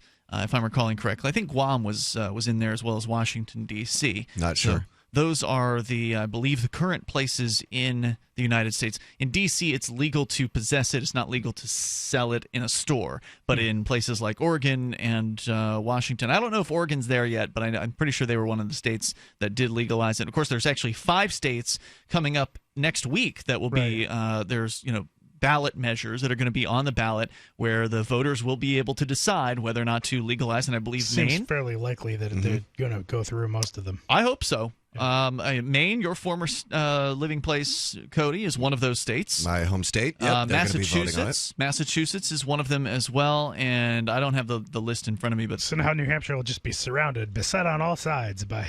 That'll be pretty sad It if will be New sad. Hampshire is the last state to get going on this. It will be sad. But hopefully, there's still a chance that with a new governor coming in, that maybe we'll see some movement in that particular area. Door.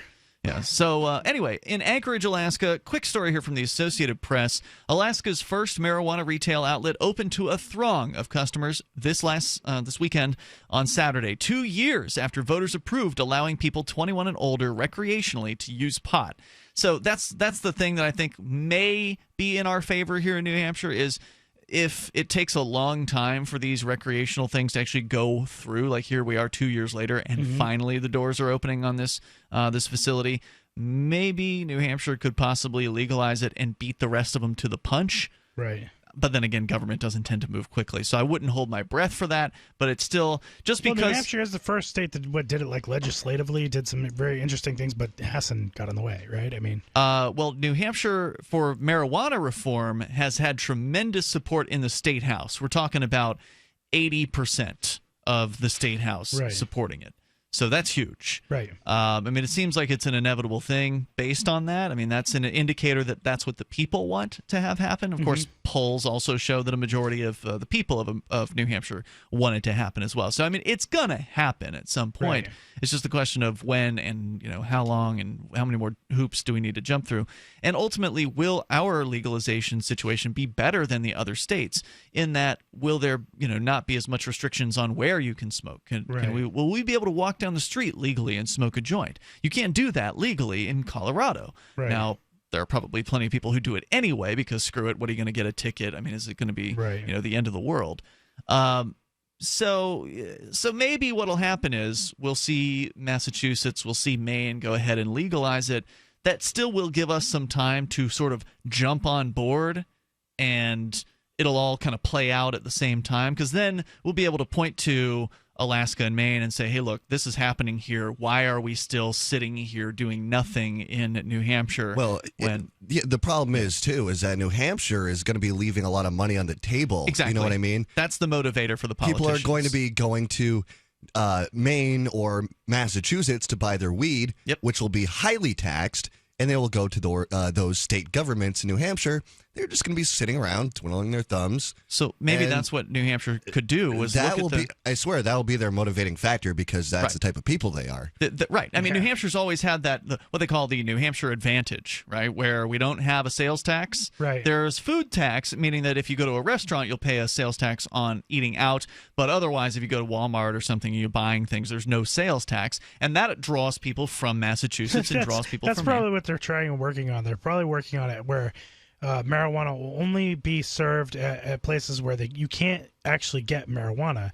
You have to have it pre-rolled in joints. That way, it's a service, and that way they get the 9% service tax, and it's been prepared for you. Well, that's the thing. If they do legalize it, I mean, I don't support taxing it. Right. But unfortunately, for it to pass, it's likely going to need to be. Right. That's just the basis of kind of the compromise of this whole process. I mean, edibles would be considered prepared foods, so they could have to tax those at 9%. Yeah, I guess if there's like some rule about that, because there's this place in Keene, maybe the baked goods. Yeah, you're right. Where if you there's a place called Timoleon's on Main Street in Keene, where if you buy more than a certain number of cookies, you don't have to pay the tax.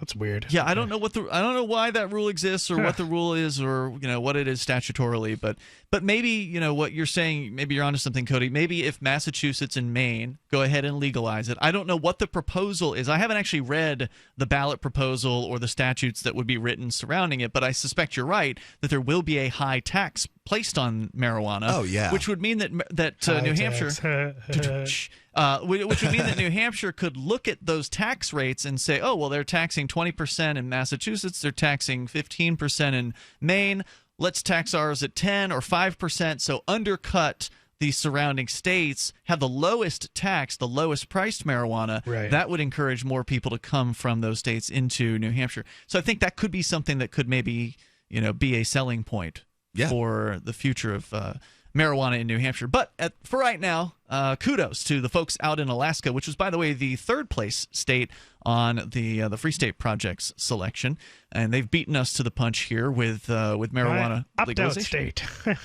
I would have gone had it won. I'd be there. Alaska. More than 250 people lined up outside of Herbal Outfitters in Valdez.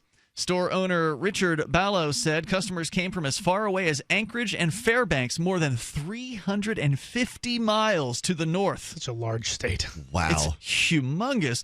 The opening Saturday at high noon marks the first time it's legal to buy pot under a voter initiative approved in November of 2014. Voter approval made it legal under state law to possess up to an ounce of marijuana outside of your home. It's a historic moment, said the owner, Richard Ballo. He says, I feel like I'm blessed and honored to be a part of this. The state's first testing lab, CanTest, opened in Anchorage on Monday. After clearing regulatory hurdles, they will test cannabis flowers, edibles, and concentrates. Herbal Outfitters General Manager Derek Morris says the store will initially carry only dried cannabis flowers, but he said... I'm just sorry, I'm doing internal math in my head here. That'd be like, what, like a 5.5-hour drive at least, right? It's a long drive. One way. It's like 35 miles from here to Manchester. Right. Yeah. So that's a long drive for some weed. But people are excited. Yeah. You know, this is their first chance to go in. So that's a cool thing. Could be like 6 or 7. It's That's one a long way. drive. Herbal Outfitters manager says initially they'll carry only the flowers, but eventually manufacturers of edibles and concentrates are still in various stages of the permitting process in Fairbanks. 2 marijuana retail stores are planning to open next week after their final inspections are completed, and a 3rd Fairbanks store will be opening in about 1 month. So things are about to blow up on the scene of cannabis being recreationally legal in Alaska. If you're up there and you want to tell us about your experiences, you're welcome to join us, or whatever is on your mind. You can take control of the airwaves at 855-450 free. It's Free Talk Live. Want to build a maintenance-free, low and slow charcoal briquette fire that burns for hours for free? MeatMastersRadio.com will show you how to build a low-temp charcoal fire that's guaranteed fiddle-proof. It's easy and free. MeatMastersRadio.com teaches charcoal barbecue skills on new topics every week. Go to MeatMastersRadio.com. That's MeatMastersRadio.com. From the pages of the Bible comes a terrifying account of an ancient beast that was half man, half demon. It is returned in the best-selling novel Nephilim by L.A. Marzulli. Indiegogo presents you with an opportunity to get involved in making this supernatural novel into a major motion picture. Join journalist Mac McKenzie as he travels halfway around the world to uncover the truth about aliens and demons. Join our Indiegogo campaign to get Nephilim made into a movie. Go to Indiegogo.com, #Nephilim.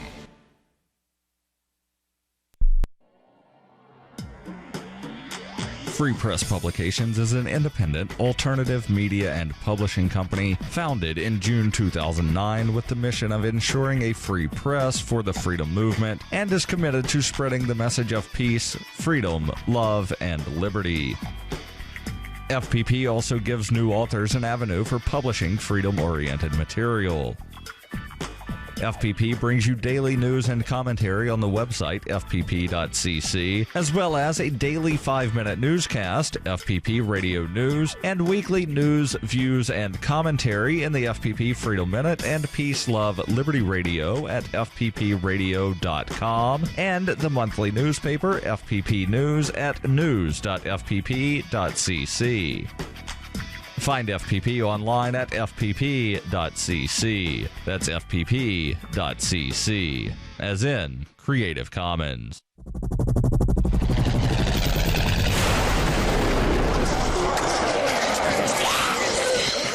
In Survivor Max 2, School Bites, Max must scavenge through a wasteland swarming with the undead. Desperate to find the medicine he needs, he discovers a community of survivors at his former school. Has he finally found the safe haven he's been looking for, or will he discover that school bites? Look for Survivor Max on Facebook, read reviews on Amazon, and read Chapter 1 at SurvivorMax.com. The 3 most important things you can do for Free Talk Live are: 1. Share 1 episode a week on Facebook or in some other social networking site. 2. Buy the things you buy online through shop.freetalklive.com. 3. Give $5 a month to the AMP program. It's my firm belief that Free Talk Live's AMP program is the best use of your charitable dollar among liberty-oriented organizations. Support all the organizations you love, but make sure you give $5 a month to AMP at amp.freetalklive.com.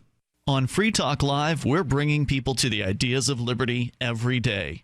From wrestling superstars like Glenn Jacobs. You guys really are having an impact, I believe. Like I said, a lot of where I am now is due to listening to Free Talk Live. You changed my mind on some very important issues years ago. To random people tuning in on the radio.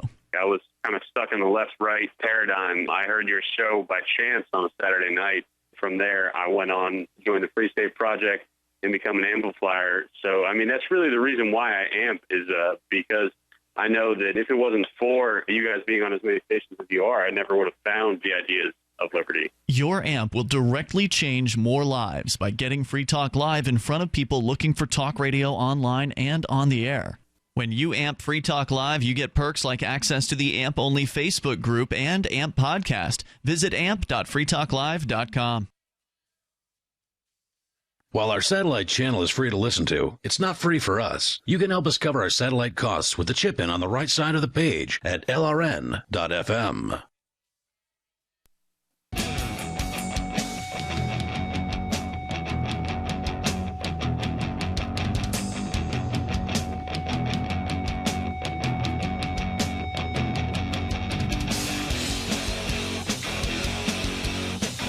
It's Free Talk Live. Dial, toll free, take control of the airwaves. Bring up anything that you want.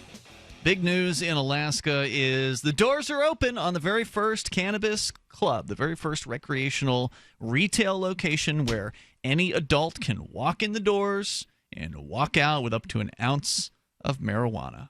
So that's the cutoff, an ounce? An ounce is the maximum that apparently you can have outside of your home. I don't know what the maximum inside of your home is. Presumably it might be a little bit more than 1 ounce, but regardless, an ounce is a hell of a lot more than 0, which is what you previously were legally allowed and to have. it's more than I would know what to do with, so I wouldn't complain. That's a good amount. I mean, an ounce, only the most heavy marijuana smoker would probably be able to get through an ounce of weed in a month.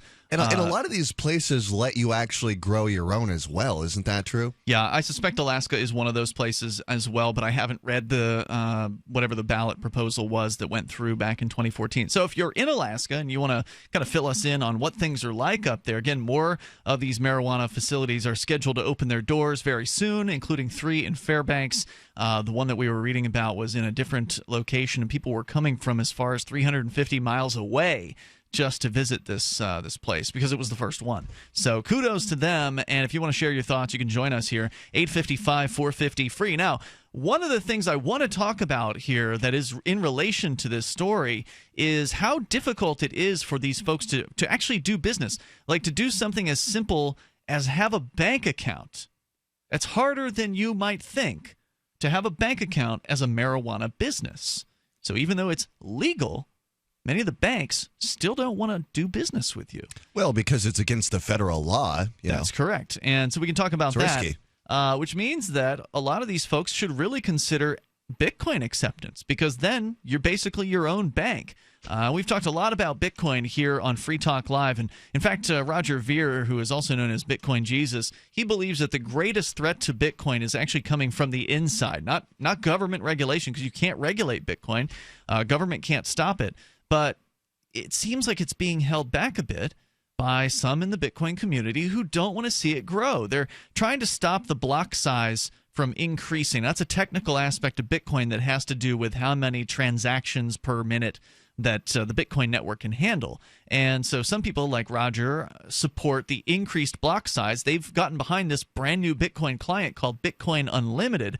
In fact, recently via BTC, which is the 5th largest miner in the world, switched exclusively to Bitcoin Unlimited. And if enough people switch to Bitcoin Unlimited, then that's the direction the Bitcoin network will go in. So unlike a lot of things where there's some top-down board of directors that decides things, Bitcoin is actually, the future of Bitcoin is decided by the Bitcoin community themselves. So you want to learn more about Bitcoin Unlimited, just go to bitcoinunlimited.info, because Bitcoin should not be held back by a few. That's bitcoinunlimited.info. As we go to Sarah, listening in New Mexico, you're on Free Talk Live. Go ahead, Sarah. Hey, yes. Did you know that Hillary and Bill Clinton graced the cover of the issue of Hola, November Hola? Of what? It's a Spanish. Hola means hi in Spanish. Yes, H-O-L-A. Yeah, hola. Gotcha. Yeah, so it's a Spanish language celebrity magazine with a weekly circulation about 1 million in the United States and 15 other countries. Okay. So, yeah, so I have a picture of it. It was on the ABQ Press this morning. So, so she's holding a letter, and Bill Clinton is behind her holding her shoulders. And so, my point is that, well, the Spanish, the Latinos must like the Clintons. In order for them to put them on we're back into collectivism here, Sarah, and I know you actually don't bother to listen to Free Talk Live, so you didn't hear the conversation that we had earlier, nor would it really have registered with you anyway. But collectivism is where you believe something about a group of people based on some supposition that you have on how some of them have actually operated. Just because the publishers of Hola magazine like Hillary and Bill Clinton doesn't mean that all Hispanics, or necessarily even that most Hispanics, would like Hillary or Bill Clinton. You understand that, right? Right. Because people are individuals, and individuals have different values. And just because you're Hispanic doesn't mean that you have any specific belief system whatsoever. There are conservative Hispanics, there are liberal Hispanics, there are libertarian Hispanics. You should talk to each individual and find out what they really think before you jump to a conclusion about someone based on their race or where they were born. Because to do anything else but that is really not fair, and it doesn't treat people as the individual thinking people or not so thinking people that they might be. Well, it's not good to slump people, but I just want to tell you that when I say there's an average of third grade reading level in New Mexico, that's because we have the third lowest test scores other than Mississippi and Louisiana. So that's factual. You know what I mean? It's not like, oh, yes, everybody in New Mexico is stupid. We have the lowest test score. It's like it's based sure, on you can reality. make a statement about a group based on, statistics. Okay, that's fine. Right. But it also ignores the fact that there are still some great readers in the state of New Mexico. So, not everybody in New Mexico is a dummy.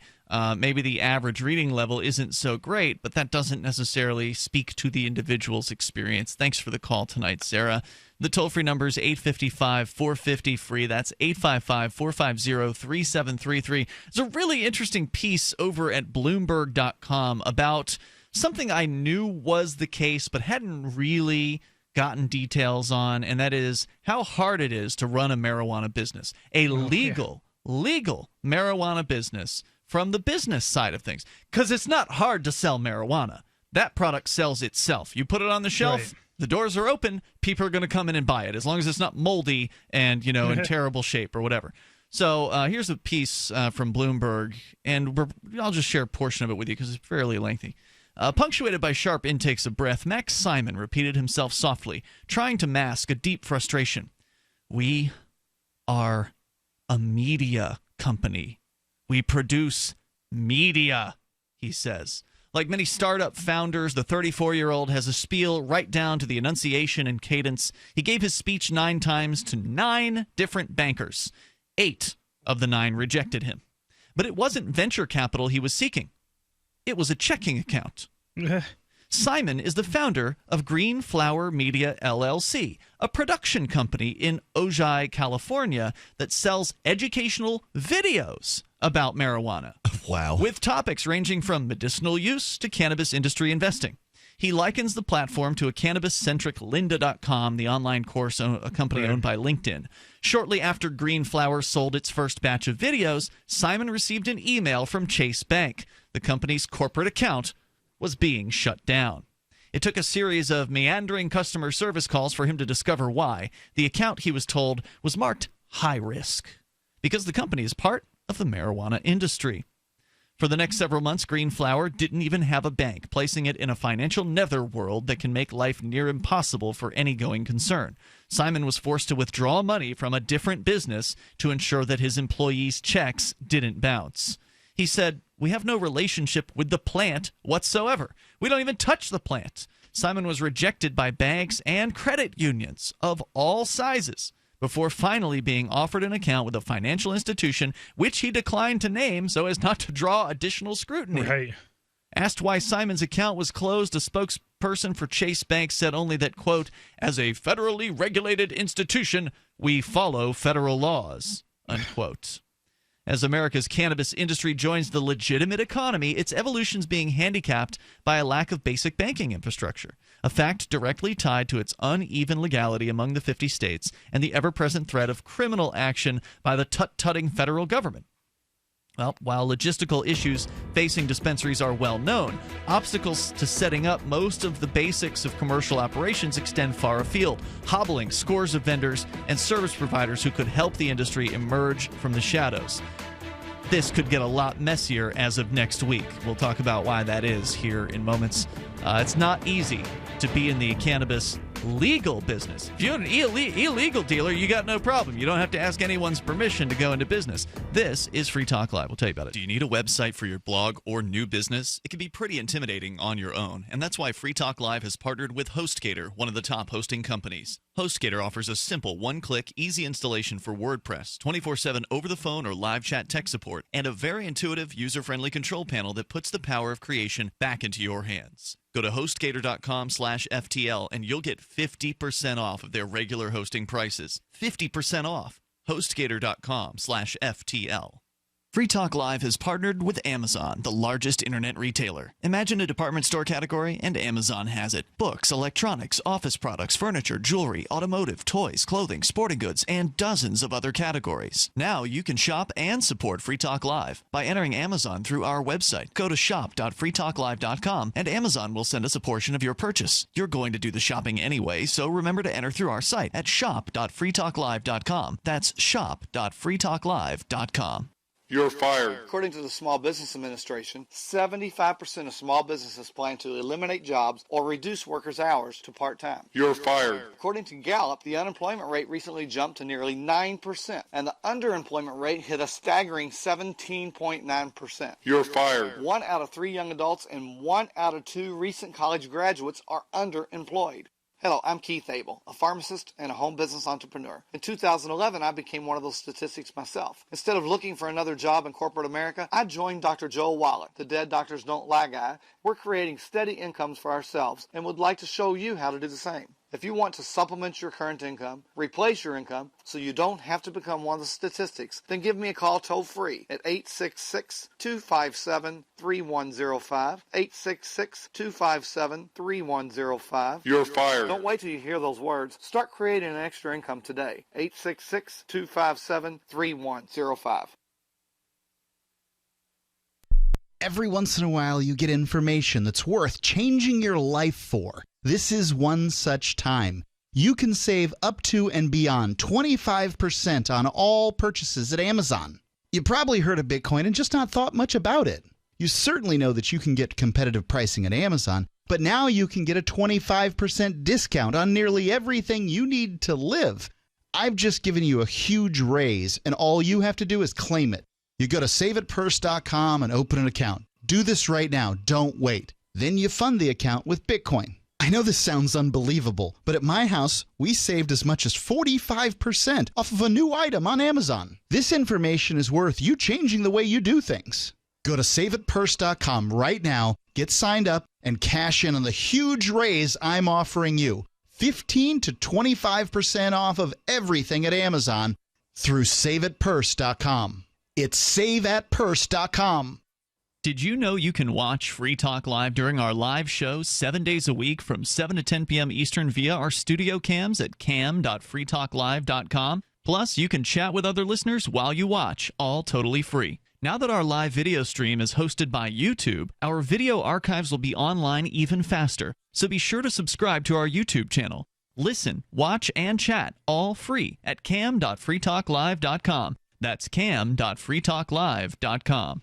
I love My Magic Mud. I drink a lot of coffee. I had stains on my teeth. Then I found My Magic Mud, and I was told it would remove stains. So I paid attention when I brushed the first time. My Magic Mud is black tooth powder, and the difference it made in my teeth in one application was noticeable. With 4, my teeth were as white as you normal folks out there. Please go to mymagicmud.com and buy a jar. There's 150 applications for $25. You can use Bitcoin, mymagicmud.com.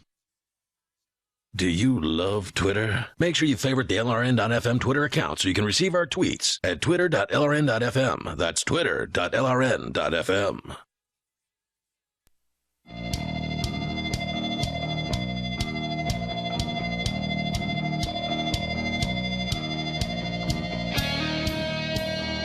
This is Free Talk Live, and you can bring up anything you want. Just dial in toll-free to take control of the airwaves. Our number is 855-450-FREE. That's 855-450-3733. You know, we all know the power of a good T-shirt to catch people's attention, get a conversation started. If you're a fan of Bitcoin and other cryptocurrencies, you really ought to check out store.bitcoin.com. They've got the largest and best selection of T-shirts for the crypto enthusiast. And also they got a few other things like art and hardware and other great stuff like those Bitcoin Accepted Here stickers. They've got those too. Store.bitcoin.com. And of course, you can pay in Bitcoin. Store.bitcoin.com. We'll talk more about speaking of Bitcoin, I think that could be a big solution for a lot of these cannabis shops that are finding their businesses being hindered by the old banking system. I want to talk more about how difficult it can be to just get a simple checking account. And the guy that the story from Bloomberg is talking about, he's not even a cannabis shop owner. He makes videos for a living. But because he's making them about cannabis, that's apparently enough reason for the banks to say, "Nah, we just don't want to have your business. Have a nice day." So we'll get back into that here. It's Ian, Cody, and Johnson. But first, to the phones, to the fun. Let's talk to James. He's listening in Huntsville to WBHP. Hey, James. Hey, how's it going? Welcome, sir. You're on the air.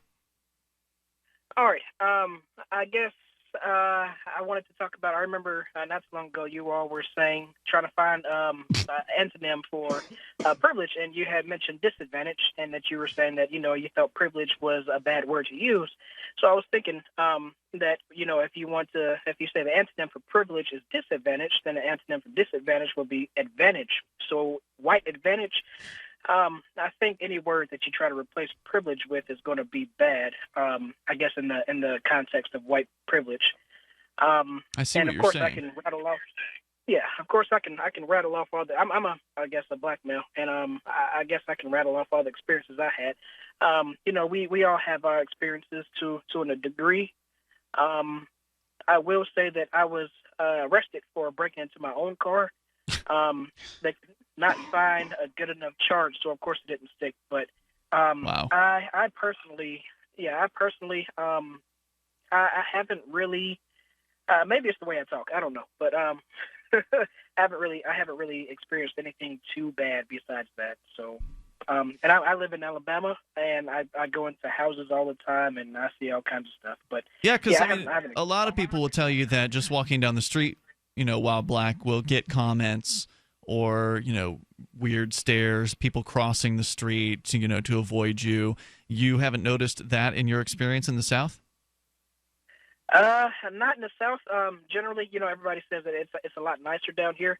I am from Chicago, and it's a completely different thing up there. And, Really? and that's where. Well, actually, I won't get into that because that's. Okay. Why not? Why not? Yeah, tell me about it. You're saying Chicago, it's worse to be black in Chicago than the South? See, it's you have two different antagonists there. While down here, I have no problem with people of my same color, but in Chicago, I grew up in a South Side bad neighborhood, and there was a lot of antagonism up there, a lot, and that's why I didn't want to get into it, because I guess the subject isn't really black on black, I guess. Well, the subject on Free Talk Live is anything you want it to be. So, you can call in. It's an open phone show. So what you're saying is that there's a lot of people who are also black who are more likely to antagonize you in Chicago than happens in the South. Well, Chicago's a very segregated city. South Side is, depending, I guess, where you are, but, mostly, for the most part, everybody, I won't say everybody, but in the South, the southern part of Chicago is black, and then the northern part is white. You have Hispanics somewhat on the west side. It's very segregated. So, where I was, I saw nothing but black people. So while I was there, to be honest, I didn't even know, I won't say that racism existed, but I never experienced it. And I never experienced, black people being racist to anybody else. So I just never, experienced it until I got down here, and I saw racism on both sides, all sides, and that was kind of a big culture shock. But like I said, that's not. But when you say there are antagonists, okay, so if you're saying you didn't experience racism in Chicago, but you had antagonists, who was antagonizing you? I don't get that.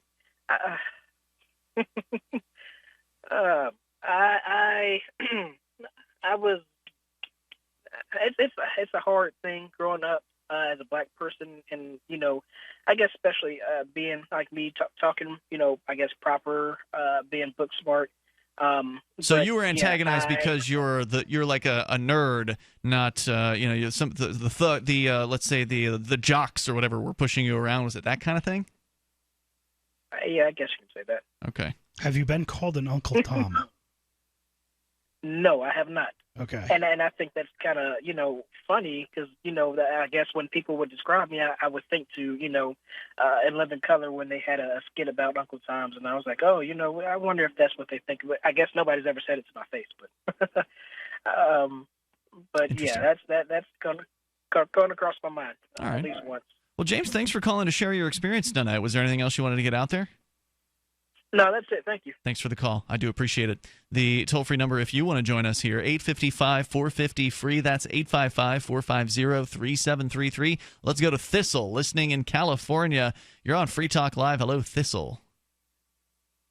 Hey, how's it going? Hey, what's on your mind today? I called in to talk about water rights, get down to the brass and tacks and nitty-gritty of it. But Sarah called in and was talking about Latinos and Hispanics. And I just wanted to say real quick that in Nevada, in the primary, the majority of Latinos and Hispanics voted for Trump. So and that's here and there. But what I want to talk about was water rights, right? Please. Like,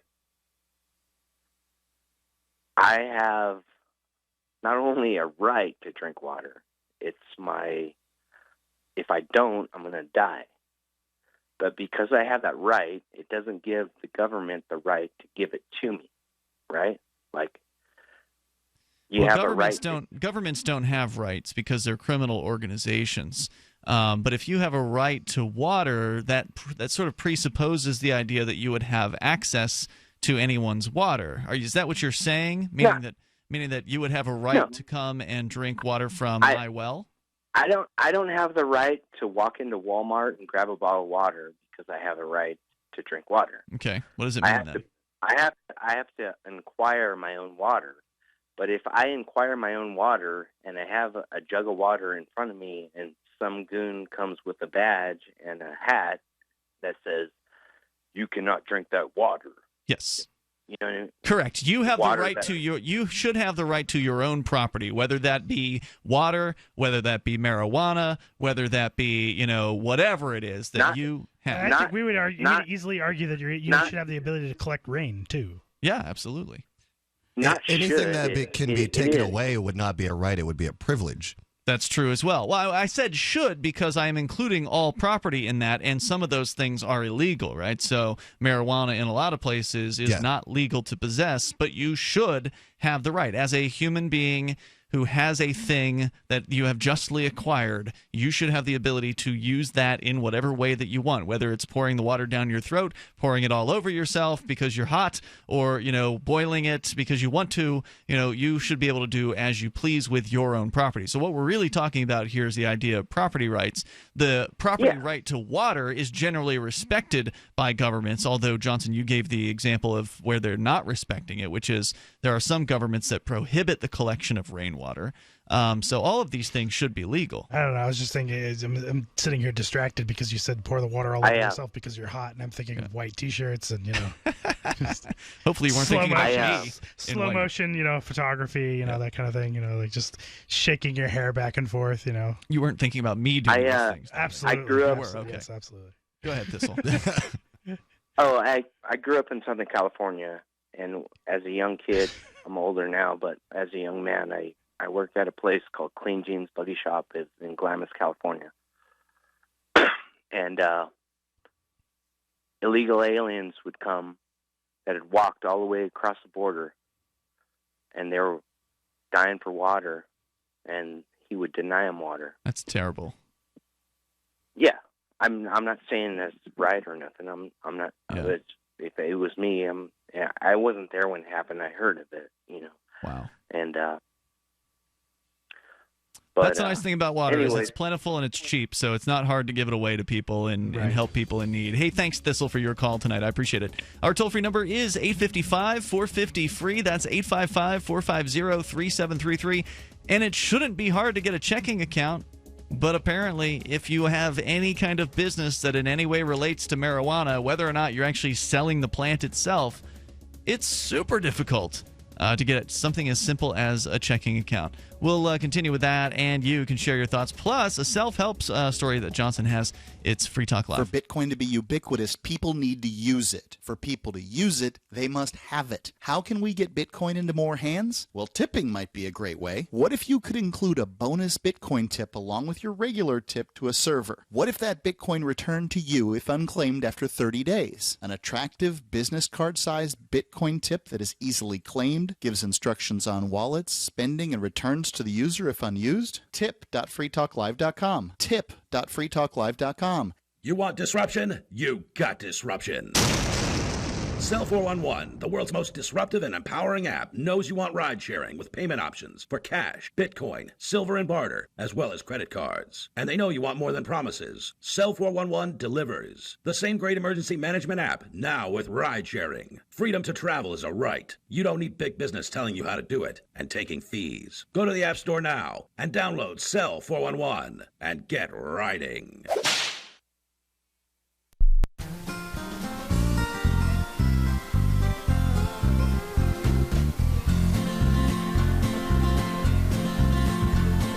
On the second Saturday of every month, the Texas Republic Congress meets in a joint session. To learn how you can attend or become a member of Congress, visit thetexasrepublic.com. And together, we can liberate Texas. For years, LRN.FM has had a listen line that you can call and listen to LRN.FM anytime. Now we're taking the idea to a new level with the LRN.FM audio on-demand line. You can call 641-793-9660 anytime and listen to LRN.FM's live feed, and you can listen to a bunch of our original shows on demand. Long-distance fees may apply. Just dial 641-793-9660 and choose from the menu. 641-793-9660. You're listening to the live edition of Free Talk Live. Hour number 3 is next after the news here on the Liberty Radio Network at LRN.FM. From Keene in the Shire, the Liberty Media capital of the world, this is Daryl W. Perry, host of FPP Radio News for Tuesday, November 1st, 2016. Silver is trading at $18.25 per ounce. Gold is valued at $1,287 per ounce. And according to BitcoinAverage.com, the average price of Bitcoin is $735. Antiwar.com reports Nusra Front-led rebels continue to try to push into western Aleppo in an offensive they launched on Friday, but the advance appears to be slowing to a snail's pace amid heavy resistance from the military. At the same time, the rebels continue to fire rockets against the government-held parts of the city. Some 84 people have been killed over the course of the offensive, most of them women and children, and the UN has been harshly critical of the rebels in their indiscriminate attacks against areas with a large number of civilians present. This has been a recurring problem throughout the battle over Aleppo, which has left the city heavily divided and badly damaged. Both sides regularly trade rocket and artillery fire, and both sides seem to have a hard time making such attacks hit anybody except for civilian bystanders. Over the past month, the military had a seemingly decisive advantage in Aleppo, with the Nusra Front losing a growing amount of territory in the east. This newest counteroffensive is the latest in a long line of attempts by different factions within the city to shift the momentum in their favor, which is a big part of why, despite it being heavily contested since 2012, no one appears close to really controlling Aleppo.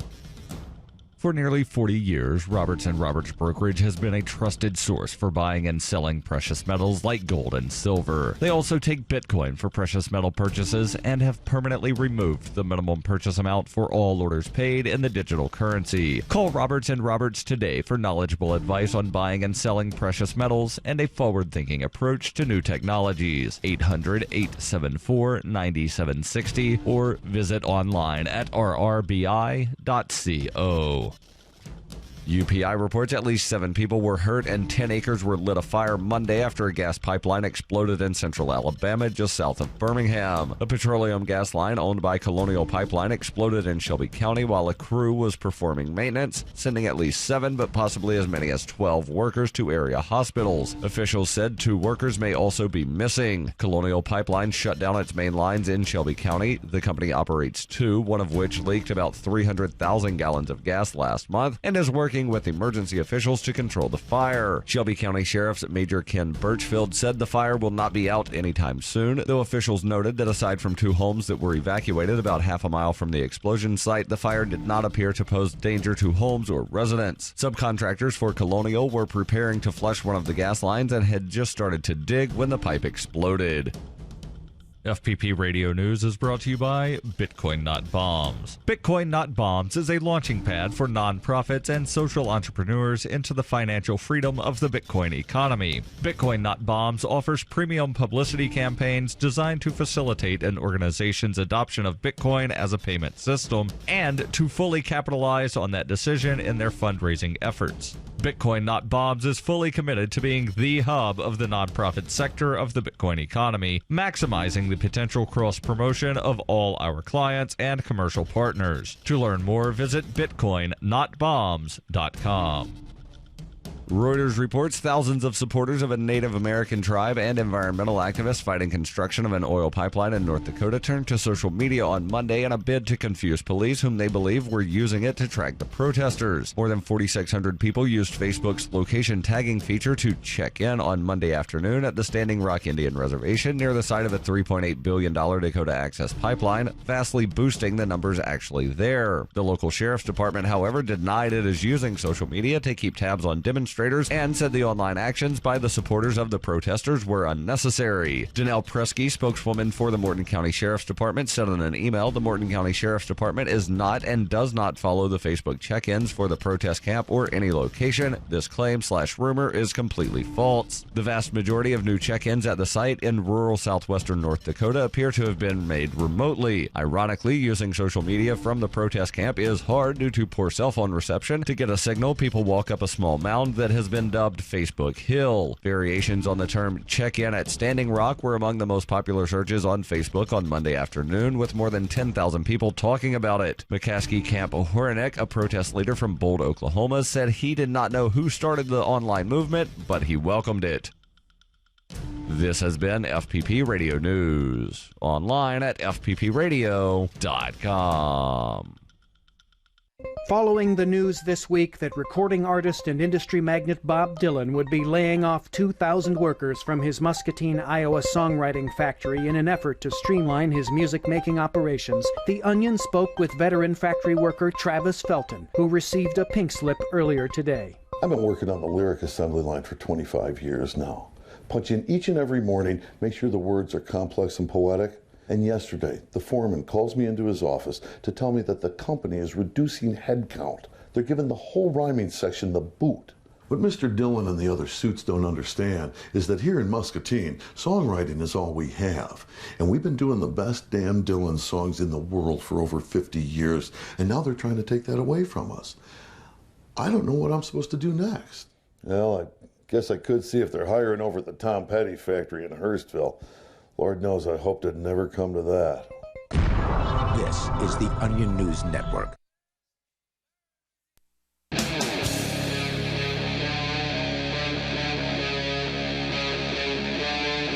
Free Talk Live.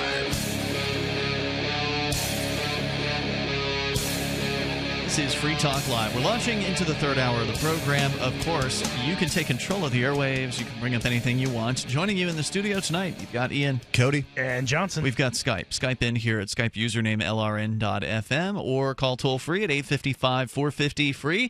We've talked about everything from pumpkin spice lattes to privilege to cannabis legalization happening in Alaska and maybe very soon in as many as 5 more states.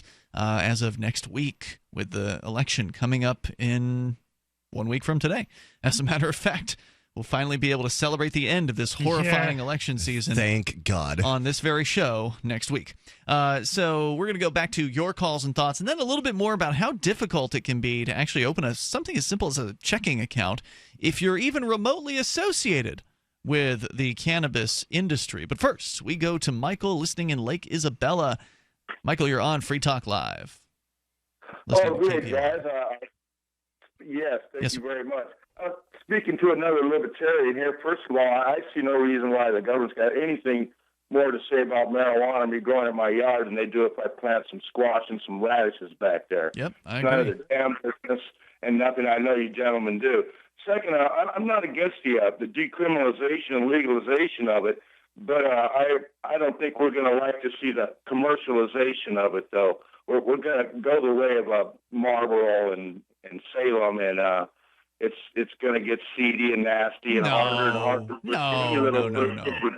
No. There's no reason to believe. There's no reason to believe that would be the case.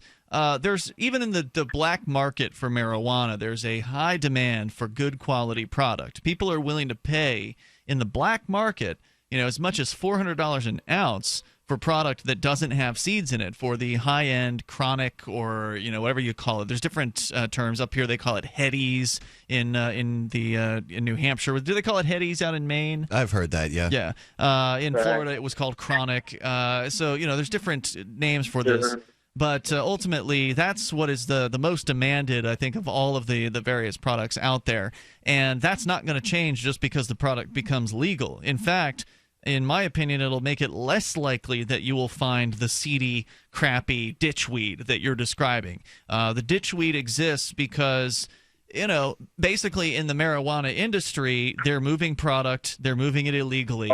And so in order to move as much as they possibly can, they can compress it. So they'll put a bunch of marijuana, cheap marijuana that's grown outdoors, that they haven't really spent much time cultivating. They'll harvest that. They'll throw it in a hay baler. Let me explain what happens. Maybe you know everything about marijuana, but let me just explain it for people who are new to this.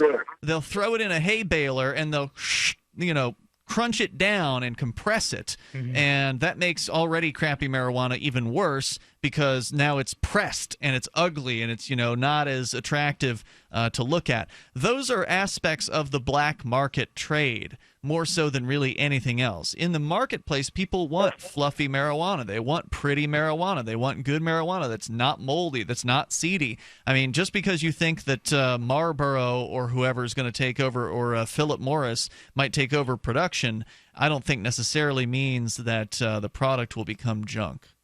And besides, go ahead. I think you're not junk because no one wants to buy junk, because that would just keep the black market as it is. Where I've been going, you always want to do better. I mean, everybody's trading clones and different chemicals to get it, and a lot of these chemicals, that's unorganic. Well, they're all organic compounds. It's just some of them are mixed, stronger than others, but it's all organic in one way or another. I mean, we certainly didn't get it from outer space. Marlboro and Philip Morris may have the boring strains. They may have, their strain that people would get tired of or whatever. And I think you would still see a very vibrant, smaller business scene in the world of marijuana. People who are going to customize, they're going to have the bubble gums, they're going to have the AK-47s, they're going to have the, the fancy strains that you're not going to be able to get from a mega corporation. So I think there would be a difference in quality, but I don't think that you would see a drop overall in quality in the legal market. Well, the positive outcome and thinking positively would be like we've got microbreweries all up and down the West Coast. Right. And stick with the micro growers where, I know this really nice place outside of Salem, Oregon, where they've got the best weed. And, I think that's a great example. You can buy the cheap beer, you can get the Budweiser, the swill beer or whatever, and you can get the fancier craft beers. You pay a little bit more, but you get a nicer product. And the same thing's going to be true with legal marijuana. Michael, thanks for your call tonight, man. I appreciate it. The toll-free number here is 855-450-FREE. Let's go to a man who, the last time we talked to him, was in one of the legal states, because California is not yet there, even though they were the first to legalize it for medicinal purposes. It has actually not yet happened that they have legalized it for recreational purposes, although this year California does have it on the ballot. They are one of the 5 states. Arizona, California, Maine, Massachusetts, and Nevada will all be voting on a legalization initiative coming up this Tuesday. Go ahead, TJ the Spy. Are you still in Colorado?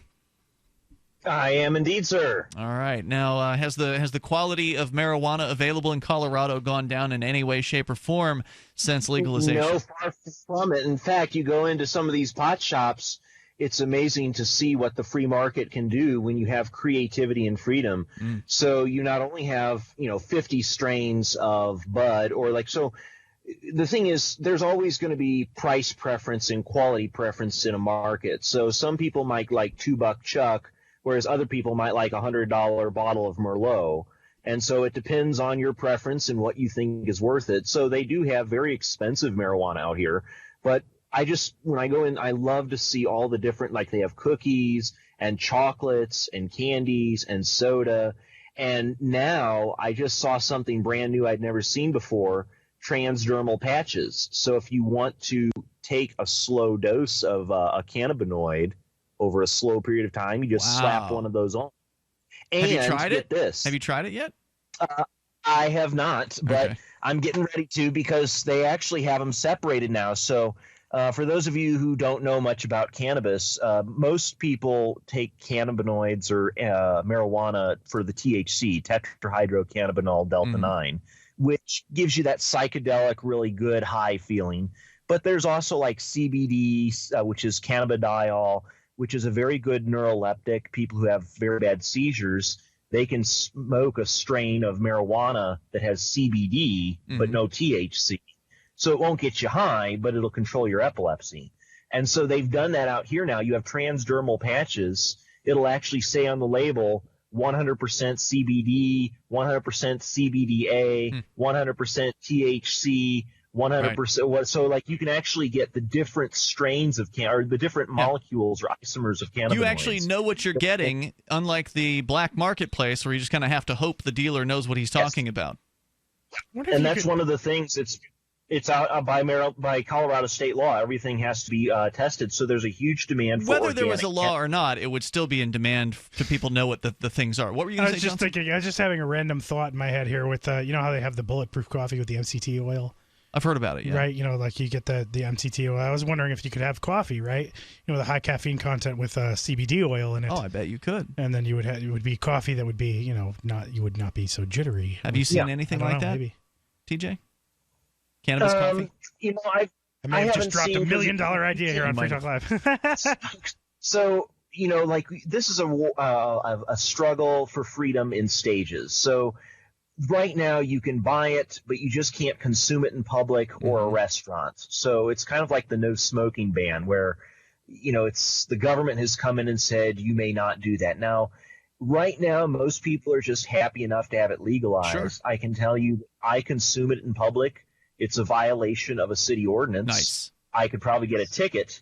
But at the same time, the cops, generally there's a detente, a give and take. As long as you're not harassing them, they're not going to harass you. Okay. Just same thing with alcohol. You know, if you're drunk and you're minding your own business, they're probably going to leave you alone. But if you're making a scene or a ruckus, you're going to attract attention. So, I mean, that's my opinion out here, but it's all good. And I love delivering Jimmy John's sandwiches every single day so I can get to experience work like my boy Cody does.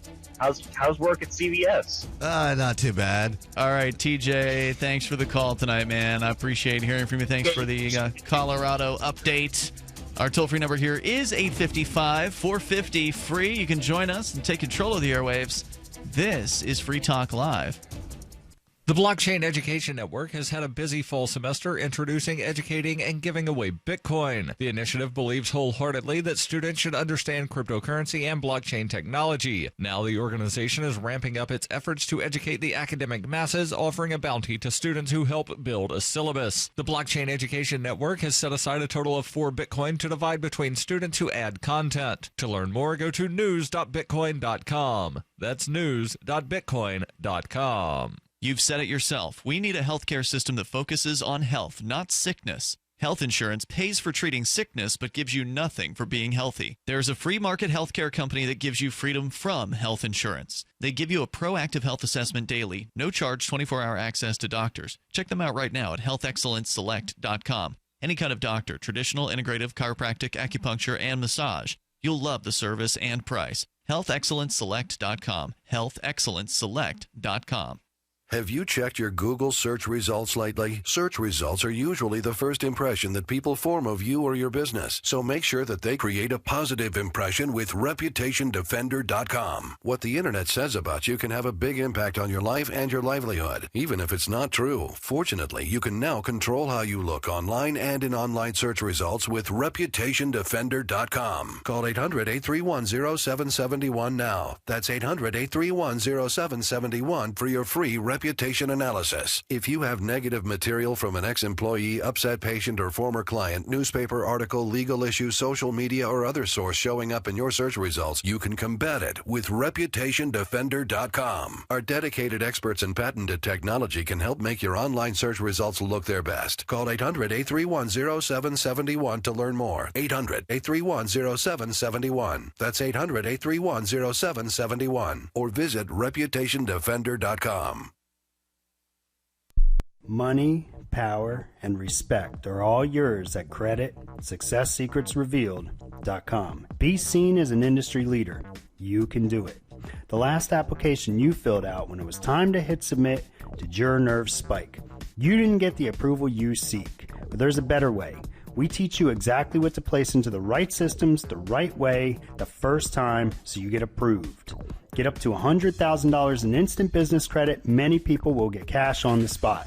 Use those two tools in your new corporate credit engine so you can walk into the bank and get your project funded today. It's all about today at CreditSuccessSecretsRevealed.com. Credit Success Secrets Revealed is explosive and ignites instant results. Dial 1-800-707-8719. That's 1-800-707-8719. 1-800-707-8719. Or just go to CreditSuccessSecretsRevealed.com. The three most important things you can do for Free Talk Live are: 1. Share one episode a week on Facebook or in some other social networking site. 2. Buy the things you buy online through shop.freetalklive.com. 3. Give $5 a month to the AMP program. You likely buy all kinds of things online. Amazon is the largest online retailer. You can get what you need at the same prices with free Super Saver shipping by going to shop.freetalklive.com. Please do your online shopping at shop.freetalklive.com. This is your Robertson Roberts Brokerage Daily Precious Metals Update. In early trading Tuesday, gold is $12 higher at $1,289 per ounce. Silver is 47 cents higher at $18.40 per ounce. Bitcoin is trading at $731 US. Robertson Roberts Brokerage has been helping clients buy and sell gold and silver for nearly 40 years. We can help you. Give us a call at 800-874-9760 or visit us online at rrbi.co. If you enjoy LRN.FM, please contribute to your favorite shows via their websites and become an amplifier at amp.lrn.fm. That's amp.lrn.fm.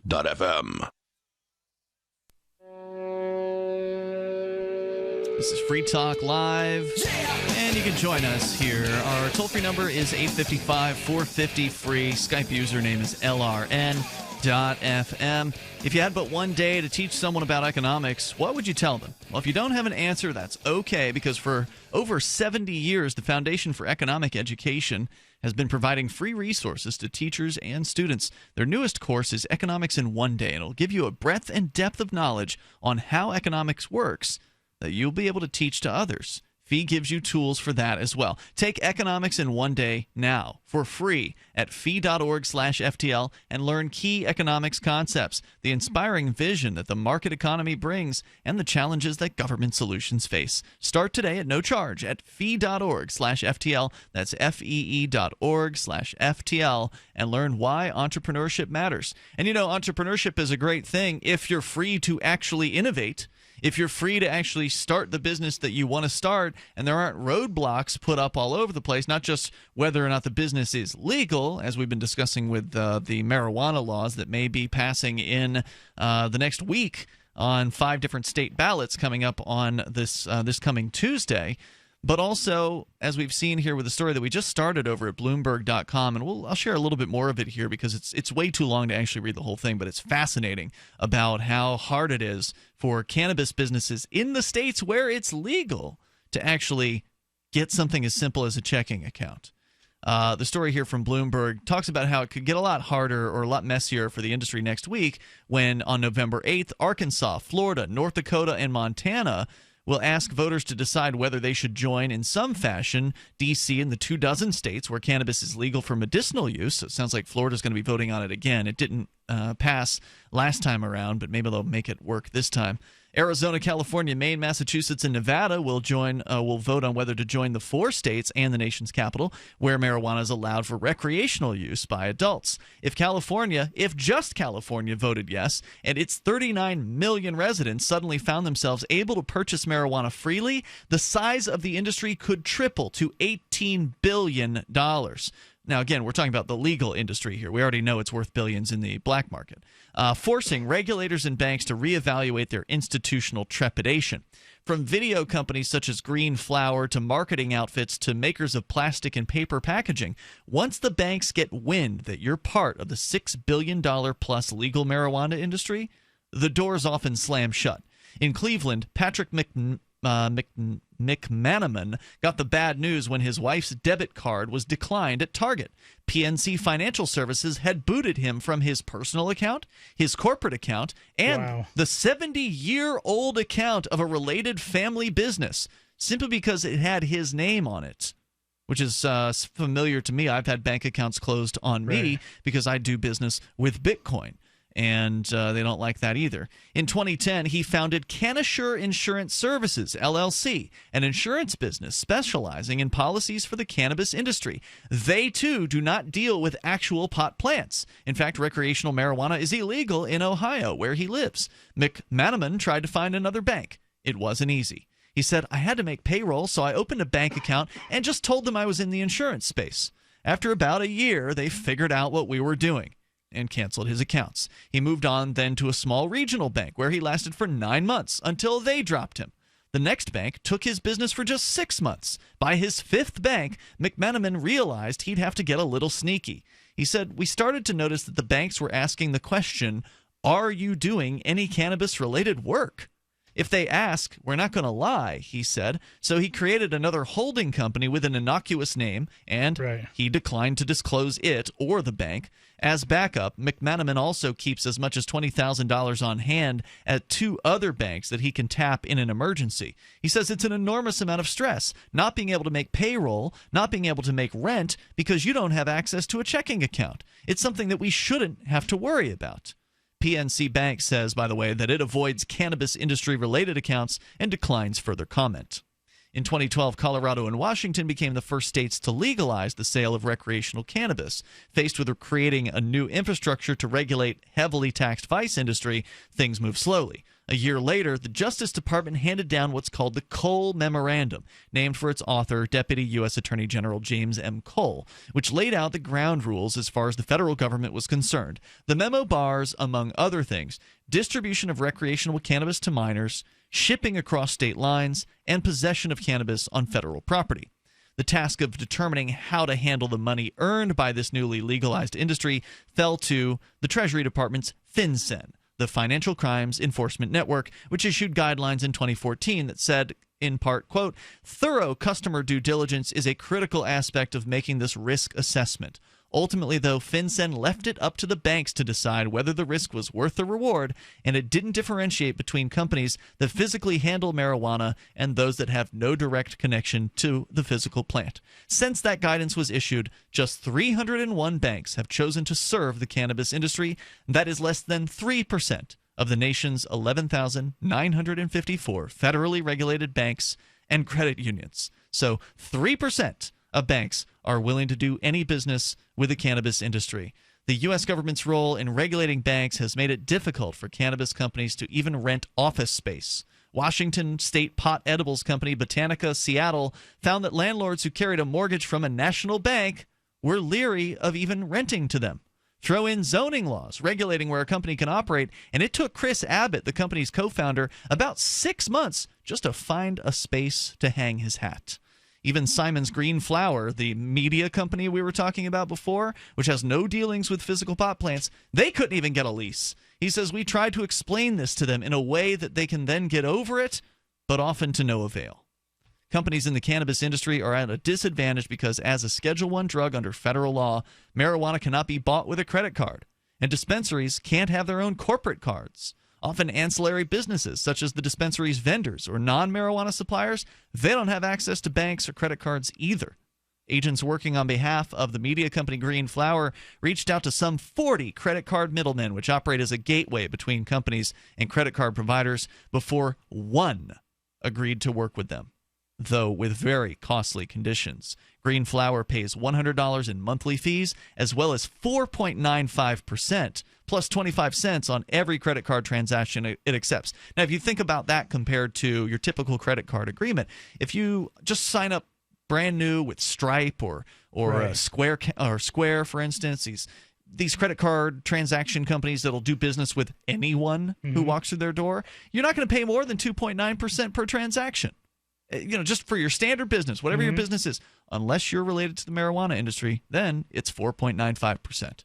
It's a tremendous difference. The merchant processor also imposed a 10% reserve and capped the company at $40,000 in monthly transactions. After 6 months without incident, the processor increased the cap to $250,000. So at some point, he says, when you're in the cannabis space, you almost accept it as par for the course. But it was certainly shocking. And again, whether this is going to change and how soon it's going to change, I don't know. Right. I mean, hopefully What it are will. these laws that are forcing them to do this, or are they being forced to do That's this? the thing. They're not being forced to. They're just ripping people off because they can. Right. Well, FinCEN's, what they issued, the notice that they issued to the banks was, hey, we're leaving this up to you. Right. So you decide whether this is worth your risk. And, to some of these banks, you could understand that you don't want the federal government to all of a sudden decide to come in and raid your account and take all the money and then have to deal with whatever the consequences are of that. So you can understand why they're reticent to do it. But on the other hand, it's just a damn shame. And there's more to this. We'll share the full story on our Facebook and Twitter. More coming up, though. It's Free Talk Live. Worried about lead, fluoride, and other contaminants in your drinking water? Get a ProPure with the Pro 1G 2.0 cleanable reusable filter and remove up to 200 contaminants. Drink water the way nature meant it to be. Clean, crisp, and refreshing.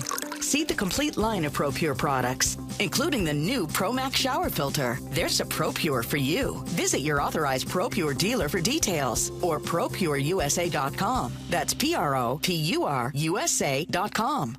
Paid non-attorney spokesperson Adam Pileski of the Pileski Law Firm with principal office in Houston, Texas is the attorney responsible for the content of this ad. This ad is not legal advice, and the choice of a lawyer should not be based solely upon advertisement. Services may not be available in all states. Attention Xarelto users. If you or a loved one took Xarelto and suffered a serious bleeding event, you may be entitled to financial compensation. Xarelto is a popular prescription blood thinner used to prevent blood clots and protect patients from strokes. These serious bleeding events have led to numerous cases of hospitalization and even death. Phone lines are open 24/7. Call 800-261-0937. That's 800-261-0937. Understanding your credit score is the first step towards managing and improving it. This is Charlie Sundstrom with your Van Dyke Mortgage Minute.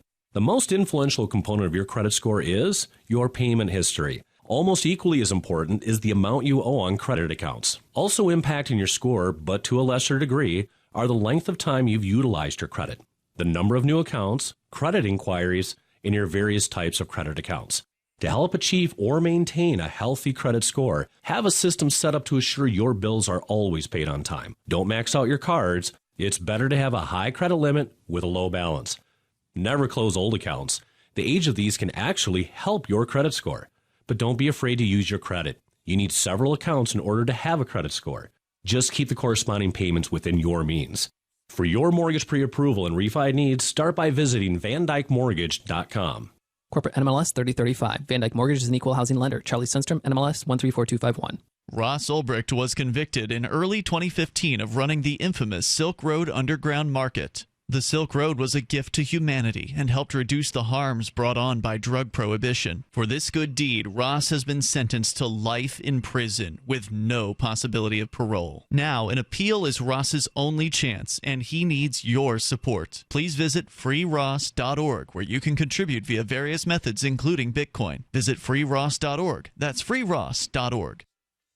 If you want to know the latest about Free Talk Live before we go on the air, all you need to decide is how you want it delivered. It's your choice. Visit news.freetalklive.com. You can get emailed announcements and participate in contests via our email updates list. Plus, we have a Twitter account that you can follow and a Facebook page where you can become a fan. So visit news.freetalklive.com to get news about Free Talk Live as soon as it's announced and the way you want it delivered at news.freetalklive.com. That's news.freetalklive.com. The Free State Project has reached its goal of 20,000 liberty lovers who've pledged to move to New Hampshire and get active to achieve liberty in our lifetime. Perhaps you're trying to figure out what part of New Hampshire should be your destination.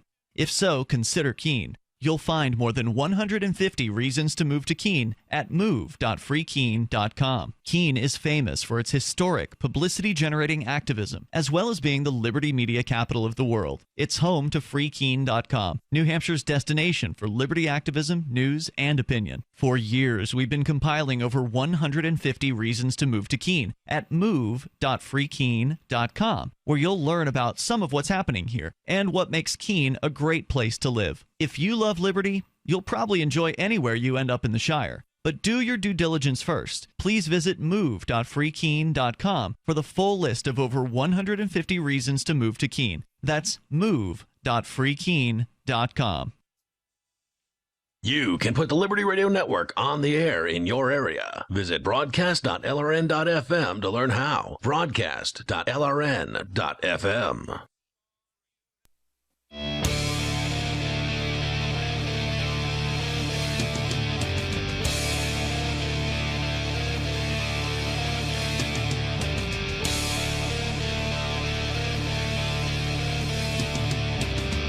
Free Talk Live, dial toll free. Join us here on the radio. The number is 855-450-FREE. That's 855-450-3733. Well, I was hoping that the Cell 411 new version 5 with the ride sharing was available for iPhone today, but unfortunately there's apparently a 24-hour delay between when iPhone or when Apple says that they will be putting something up and when it'll actually go up. So for those of you who've been waiting on Cell 411 version 5 with ride sharing for iPhone devices, it shouldn't be much longer. It's probably going to be tomorrow morning or sometime tomorrow when that'll become available. Let's hope. Yep. But right now, Android users, you can get it. Go to getcell411.com. If you don't have the latest version of Cell 411, go ahead and upgrade, hit your Play Store up, hit that update button, and get the latest version because it's awesome. They've taken this incredible decentralized app for 911, basically, kind of like a free market replacement for 911. You can actually send out emergency alerts to your friends, your family members, your neighbors, even total strangers to let them know that something's going wrong, something's happening, you need help. You got something on fire, a medical emergency, you've been pulled over, your tire blew out on the side of the interstate, whatever. You can let people know there's a bunch of different options, and then they can respond or not. They can decide to help you or let you know that they can't help. If you can help, then you get turn-by-turn directions to where the person is located because wherever your friend is, you may not know where that is, right? So that'll help you get there. But then they went ahead this last week and added ride-sharing to this already incredibly useful killer app, and it's ride-sharing in a way that you've never seen before. Your typical ride-share is Uber and Lyft, where there's a mega corporation that decides the driver's rates, decides what the drivers will get paid, and decides who gets to drive. Now, all of that's gone. Now, you, as a driver, you can drive just because you get the Cell 411 app. There's no application process. Now, there are going to be ratings for the drivers, so you will still be able to know who's bad and who's good. But there's no application process. With Uber and Lyft, you got to go through a background check. You got to jump through their hoops. If they don't like you for some reason, they're not going to let you in. So felons, sorry, you can't drive for Uber and Lyft. Felons, you can drive for Cell 411. Now, if that makes you nervous, well, just go by the ratings of the drivers and you should be just fine.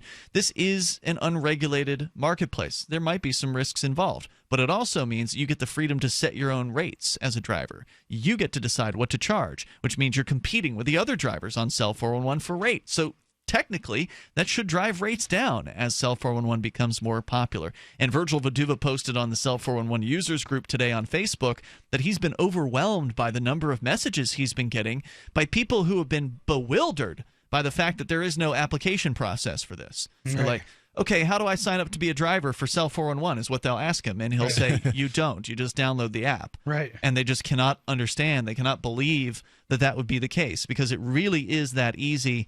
Cell 411 is an incredible thing, and it's free. So go get it at getcell411.com. We got a story that Johnson brought in. We're going to jump into here in a moment. About what's the site that it's from? DearWendy.com. Dear Wendy. So this is like I guess I use the word self-help. Relationship advice. That's a better word. Relationship advice story. You're going to read this question from somebody. We'll get into that here in a moment. But first, David in New Mexico. You're on Free Talk Live via Skype. Hey, gentlemen. Hey, David. Go ahead. Yeah, a couple. Can you hear me okay? Yeah, we don't have time for a couple things, so pick one.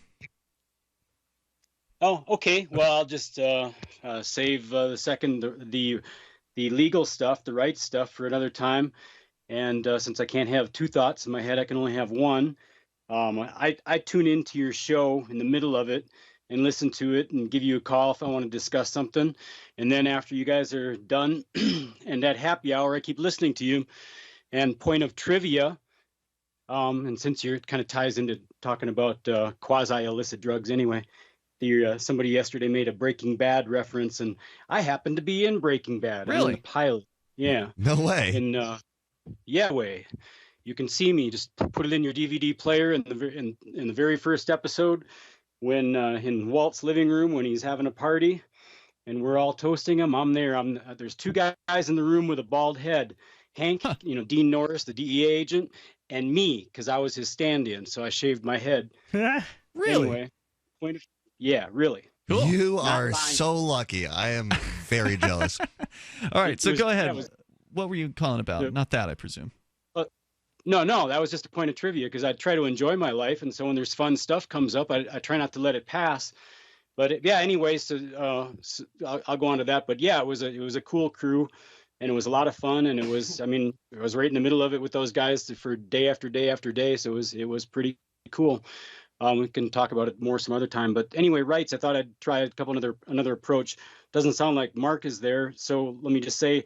So when Mark was in, we're talking about rights, and we were using. The rights is everything. Your show tonight is about rights. We're talking about the right to use, whatever medicinal medicine.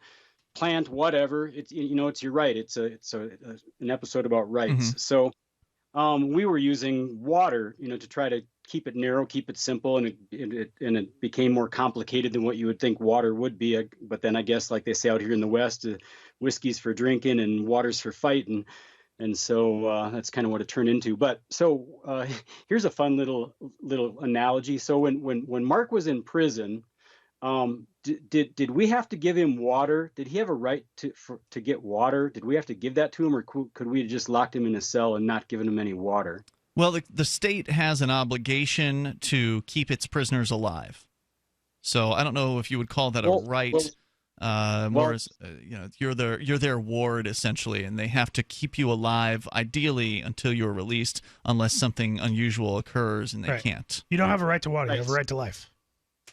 Well, I would say that if the state had an obligation to give water, then somewhere tied to that obligation was a right. Wouldn't you agree that somebody had a right? Yeah, tied to that obligation is the right to life. Okay, so if you have a right to life, then water is somehow a right then as part of that package. No, it's only a right. It's only an obligation if you're being imprisoned by the state. Otherwise, you have to provide for yourself. Correct. You have to secure your own water in your own life. By working and making money and paying for it.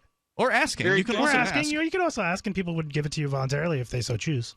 But they're not obligated. Very good. You made my point from the other night. If you want, can I explain the point that you just made for me that I couldn't get across the other night? No, you can call another night. But thank you for the call tonight, David. I appreciate it. So let's jump into DearWendy.com, Johnson. Sure. About grandma. Sure. So the title of this article is "We moved in with his grandma, and she doesn't understand that I'm the boss now." This is the girlfriend. Yes. Okay. I'm 22 years old and 10 weeks pregnant when my boyfriend Daniel and I found out. We moved in together into a house owned by his dad, where only Daniel's grandma lives, and now us. She cannot pay her bills, so Daniel's dad was picking up the slack. He encouraged us to move in, knowing we could pay the bills. I was warned about living with grandma, but the rent is free and we only pay the utilities and property tax, so I thought it was a fine bargain. Yeah, sounds like a deal. Family members mentioned that grandma would say rude things, never address me personally only address Daniel and do crazy household chores such as putting dish soap rather than detergent in the dishwasher and burning all her trash, including plastic and a can outside. He sounds like a feisty one. Yeah. I decided to overlook it, thinking, after all, we would be paying the bills, not her. Currently, we have only been in the house 1 month, and I am fed up. I want to prepare for my future child, my first baby, and she is seriously stressing me out. I have turned the other cheek and ignored her. For some reason, we have not yet proven to her that we are essentially the bosses of certain household things, being that we are taking care of the bills. I never wanted it to come to this because she is my elder. I never thought I would have to speak up for myself, and I still haven't done so. Daniel does tell her to stop doing certain things, but she refuses to listen. She tells me not to put my decorations up, not to move my dishes into the kitchen. I suppose she wants me to keep them in storage? Not to bring in furniture, not to put my planner on the living room coffee table, and she burned her old mail in the furnaces, smoking up the house. There's more to this. Oh, yeah. All right, so who is in charge of this situation? We'll get a little more detail, and then we'll see what the panel thinks. And you can share your thoughts on this dilemma. 855-450-FREE if you want to join us here. Who is the boss in this household where no one really is the owner? It's Free Talk Live. Every once in a while, you get information that's worth changing your life for. This is one such time. You can save up to and beyond 25% on all purchases at Amazon. You probably heard of Bitcoin and just not thought much about it. You certainly know that you can get competitive pricing at Amazon, but now you can get a 25% discount on nearly everything you need to live. I've just given you a huge raise, and all you have to do is claim it. You go to saveitpurse.com and open an account. Do this right now. Don't wait. Then you fund the account with Bitcoin. You can buy them through expresscoin.com with a check or money order. There are other ways to get Bitcoin, but that's fast, safe, and easy. This information is worth you changing the way you do things. Go to saveitpurse.com right now, get signed up, and cash in on the huge raise I'm offering you. 15 to 25% off of everything at Amazon through saveitpurse.com. It's saveatpurse.com. Are you feeling embarrassed or stuck because you can't focus or concentrate?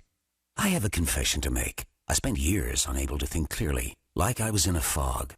I was going through the motions, running my companies, and I hated feeling mentally sluggish. I couldn't get ahead like this.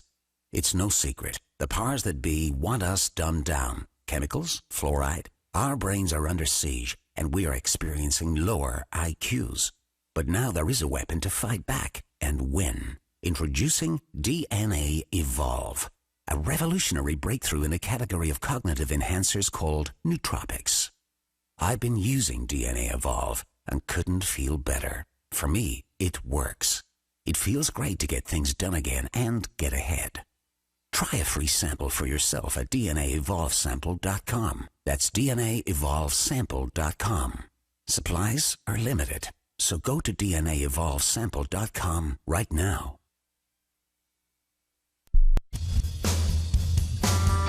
This is Michael Dean from the Freedom Fiends radio show. I've run websites since 1996 and have used over a dozen web hosts in that time. AgoristHosting.com is the only one that hasn't broken my heart. Agorist Hosting's uptime and service is stellar, and their DDoS mitigation is the best I've seen. That's important because if you tell the truth in this world, you'll ruffle feathers, and some people will try dirty tricks to silence your voice. No matter what the haters hit us with, Agorist Hosting keeps our websites online. If you have a mission-critical commercial presence or a world-changing activism site, you cannot tolerate any tomfoolery. So go with AgoristHosting.com. And if you want to get your foot in the door with decentralized marketplaces, Agorist Hosting is now offering open bazaar hosting. Go to agoristhosting.com, click on the button that says Get Hosted. Agorist Hosting, that's AGORIST hosting.com. Here's a chance to do a little activism while you're cruising Facebook, Twitter, or Google+. Between the LOL cats, the recipes, the hot girls, and the inspirational sunrise memes, Free Talk Live's posts pass by your newsfeed. Like them, comment. It gives us more exposure. If you don't see our posts, click like at facebook.freetalklive.com and then hover over it to click Get Notifications. It's an easy way to spread the ideas of liberty a bit further. I know you're busy, but you can spare that tenth of a calorie it takes to click on something. Facebook.freetalklive.com. So you've signed the Shire Society Declaration and are planning your move to New Hampshire to be around more liberty-oriented people. Next, sign up for the Shire Society Forum at forum.shiresociety.com. There are a bunch of people there who are already in the Shire, and they want to meet you. If you're already in the Shire physically, you should also come by the forums. Remember, not everyone uses Facebook. New people are signing up for the Shire Society Forum every month, so drop in and say hello at forum.shiresociety.com. You can connect with the Liberty Radio Network via our Facebook page at facebook.lrn.fm. That's facebook.lrn.fm.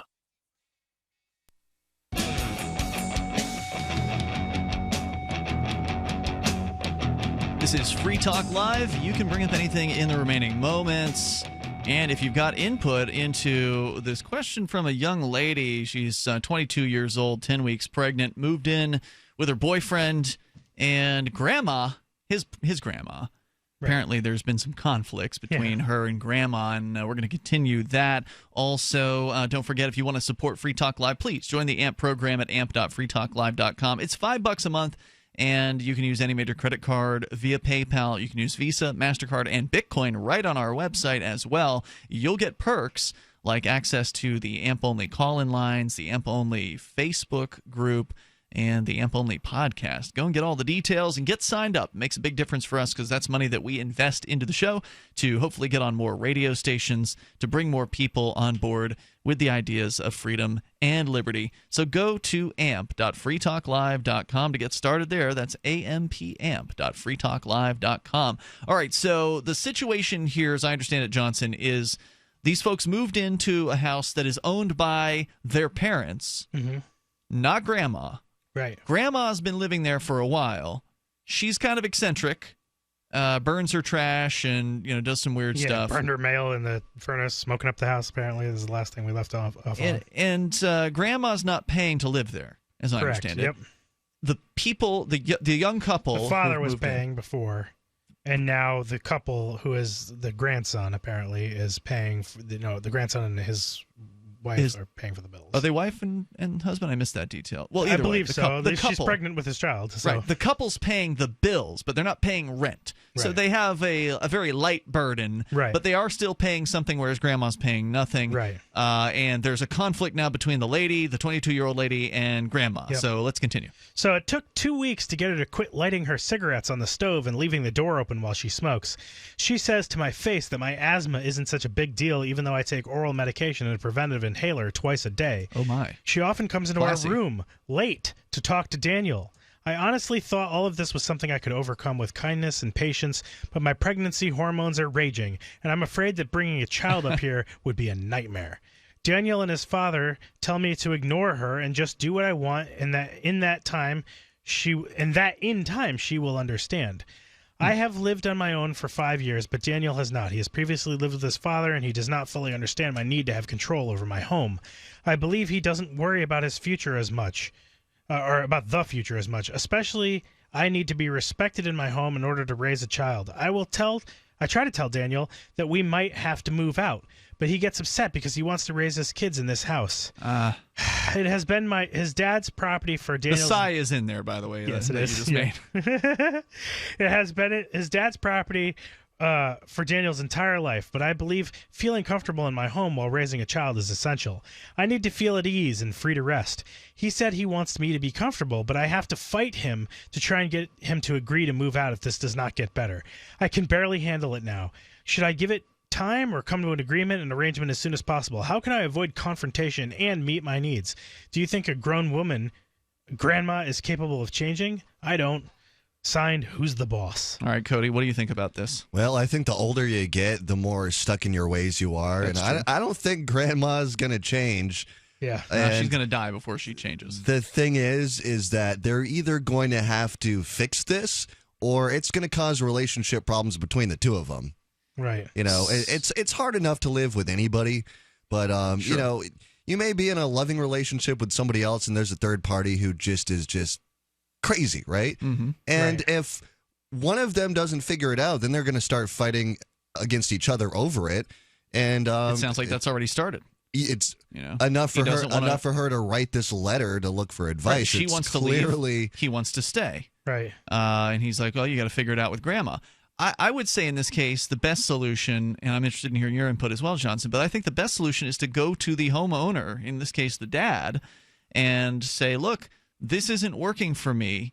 I like being with your son, and I want to be with him. I want him to be happy, but this isn't working out for me, and it's because of what this lady is doing. Now, look, she's not paying anything here. I know she's your mom, and you care about her, but can we come to some kind of mutual agreement where the owner, dad, can sort of mediate this conflict between the two and say, hey, look, grandma, don't blow your smoke in the baby's face, and stay over here on your side of the house, or come up with whatever ground rules might make this lady, the 22-year-old, feel like she can stay there. To me, Daniel sounds like kind of a loser. Okay. He's he's getting this house. He's always lived with his dad. He's never lived on his own, and he's not paying attention to the needs of his pregnant wife in order to freeload, to get this house for free, to not have to pay rent. I mean, essentially, they're only paying the bills. And that's just a pretty of course, sweet thing. I'll put up with all this stuff. Screw you. Yep. And he's really not caring about the needs of his wife. Well, I mean, I agree. It's his grandma. It should be his responsibility to put grandma in line. But she's got the perspective. Think about it from grandma's perspective. It sounds like she's wearing the pants in this relationship. But think about it from grandma's perspective. She's been in this house for however many years she's been in this house, and then all of a sudden there's these two kids in there, and they want to move all her china out of the way and put their stuff in the cabinets, and she's like, hey, this is my house. You don't have a right to come in here just because you pay the bills. Deal, Right. Now, look, she doesn't really have a leg to stand on because she doesn't really pay anything to live there. Right. But that's why I say maybe the dad, who's the owner, can come in and say, all right, well, look, you guys have to share the dishes. You guys have to share this or whatever. Try to put down some kind of ground rules. But I agree with you. The dude may be a total loser. On the other hand, if you think about it, raising a kid is an expensive proposition. Right. And if you can avoid having to pay rent, that'll actually help, in theory, your ability to raise. But if she can't do it, you gotta at some point. Okay, you're gonna, maybe you're gonna have to move out. You're gonna have to be willing to at least talk about that. Sure. So do we want to hear the answer from? What's the columnist say? DearWendy.com. So Wendy says, you say you want to feel comfortable in your own home, but the house you're living in isn't yours. True. You're not paying rent or a mortgage, and you moved in with someone who has lived there much longer than you have, and already has her way of doing things and isn't interested in changing to accommodate a couple of freeloading kids with a baby on the way. If you want your own place where you can feel comfortable and like the boss, move out and find something you can afford. As for how to do that without a confrontation with Daniel, you probably can't avoid that. Confronting issues, disagreements, and conflict is sort of a basic core necessity of living with someone, and certainly of raising a child together. Instead of trying to avoid conflict, what you should be trying to avoid are effed up situations like having a baby when you don't have your own home or can't afford your own home. Damn. Yeah, she's like, just, here you go. Honestly, if Daniel wants to stay in his dad's home with his grandma, you need to move out.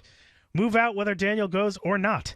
Move in with a roommate or your family. If that's not a possibility and you really have no other option besides basically squatting in your boyfriend's dad's place with a cantankerous old lady who clearly doesn't want you, let alone a crying newborn there, I'd encourage you to consider putting your baby up for adoption. Wow. Yeah, man. Wow, this is harsh. If you can't avoid the very basics, if you can't provide the very basics for survival, like a home, you have no business becoming a parent. I read a lot of entitlement in your tone.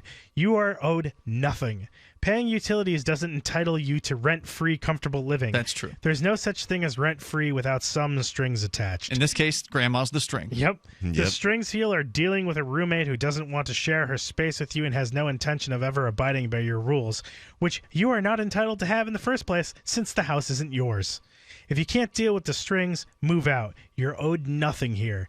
But your baby deserves a safe and comfortable home. You and Daniel can't, if you and Daniel can't provide that, then the loving and responsible thing to do is to find someone who can. I do agree that if she were to move out, that would put Daniel in the position of, all right, bro, you got to do something here. Yeah. Are you going to stick with grandma, or are you going to go and take care of your kid with your wife or fiance or whoever she is? However, I wouldn't necessarily take the same all or nothing approach here. Right. Grandma also has strings attached to this, should have strings attached. She shouldn't have full run of this house and do nothing whatsoever but smoke cigarettes on the stove, right? Yeah. So, hey, lady, she needs to have some rules for some of her stuff, so they should get some privileges and whatever. She needs to bend a little bit here, and I don't think I think that leaving should be the last resort. And the first thing should be to sit down in a conversation with the dad and say, this is not going to be the best environment for my child unless grandma is willing to compromise somewhat. Or make a plan where they stay there for a certain amount of time and then go, because if their goal is to save up money, if grandma is willing to compromise, well, she's going to die eventually. We got to find out how old grandma is. That's an important question. Of course, females do tend to live longer than males, so she may last longer than a grandfather might. But she's a smoker. That's true. So that is true.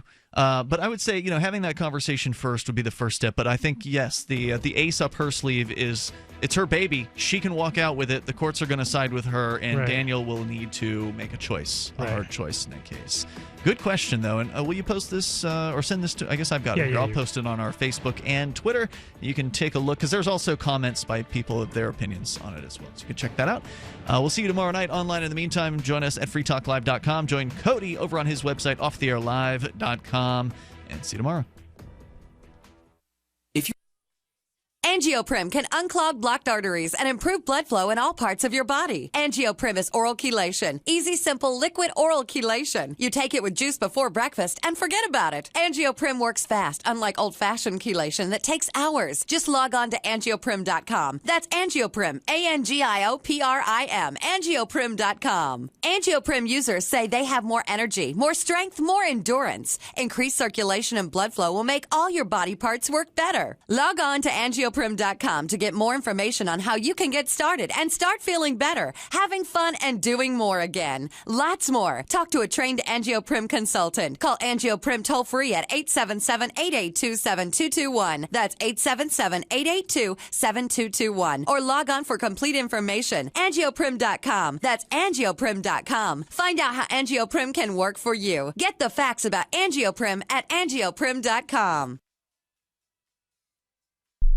The new 4th edition of Healing Our World, The Compassion of Libertarianism, will take your understanding of liberty to a deeper level and has over 1,300 updated references, new cartoons, and a foreword by Dr. Ron Paul. With discounts for multiple book purchases, the 4th edition of Healing Our World is a great gift for the liberals, pragmatists, environmentalists, and Christians in your life who think libertarianism is cold-hearted. Get yours today at healing.freetalklive.com and use promo code FTL for a $5 discount.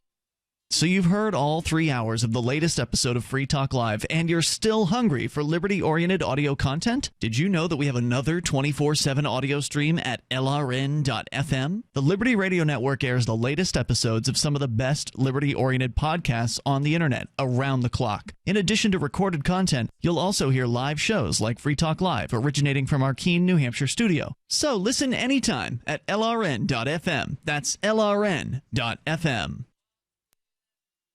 This is the Liberty Radio Network, broadcasting the latest liberty-oriented audio content 24 hours a day at LRN.FM. So the protection of life, liberty, and property is what the Free State Project is all about. But it's an effort to move 20,000 people who understand. It's about demonstrating to the entire country that, yeah, we can have a free market, a truly free market. Making it just a freer, great place to live. It's the world's largest voluntarist libertarian community, and it's only getting bigger. That's amazing, to be able to move to a place where other people passionately believe in being free and independent. What the Free State Project is managing to do, though, is to put their money where their mouth is. Physically getting up across the country and saying, let's go someplace and let's demonstrate the power of these ideas. There's a lot of kind of philosophy that surrounds liberty. There's a lot of thinking about it and talking about it. But here in New Hampshire, people are doing it.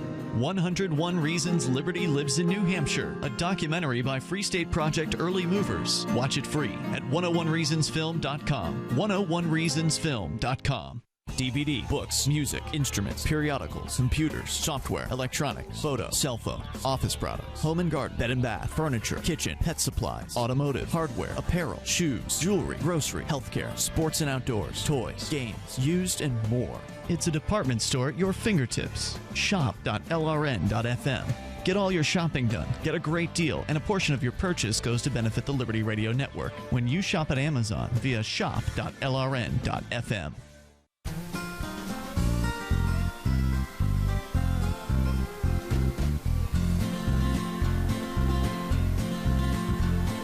On the second Saturday of every month, the Texas Republic Congress meets in a joint session. To learn how you can attend or become a member of Congress, visit thetexasrepublic.com. And together, we can liberate Texas.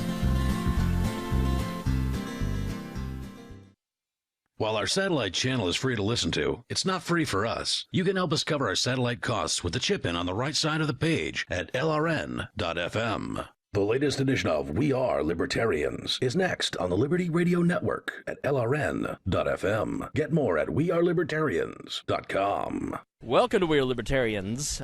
This is a special on-location event. We are at IU's campus, which is a college, Indiana University of Bloomington, Indiana, and we are speaking at a legalization rally. 2003, Spangle never could imagine himself speaking to a legalization rally. How about yourself? As someone who owned a one-hitter as a senior and then sold it 2 weeks later for $5, I'd have said no.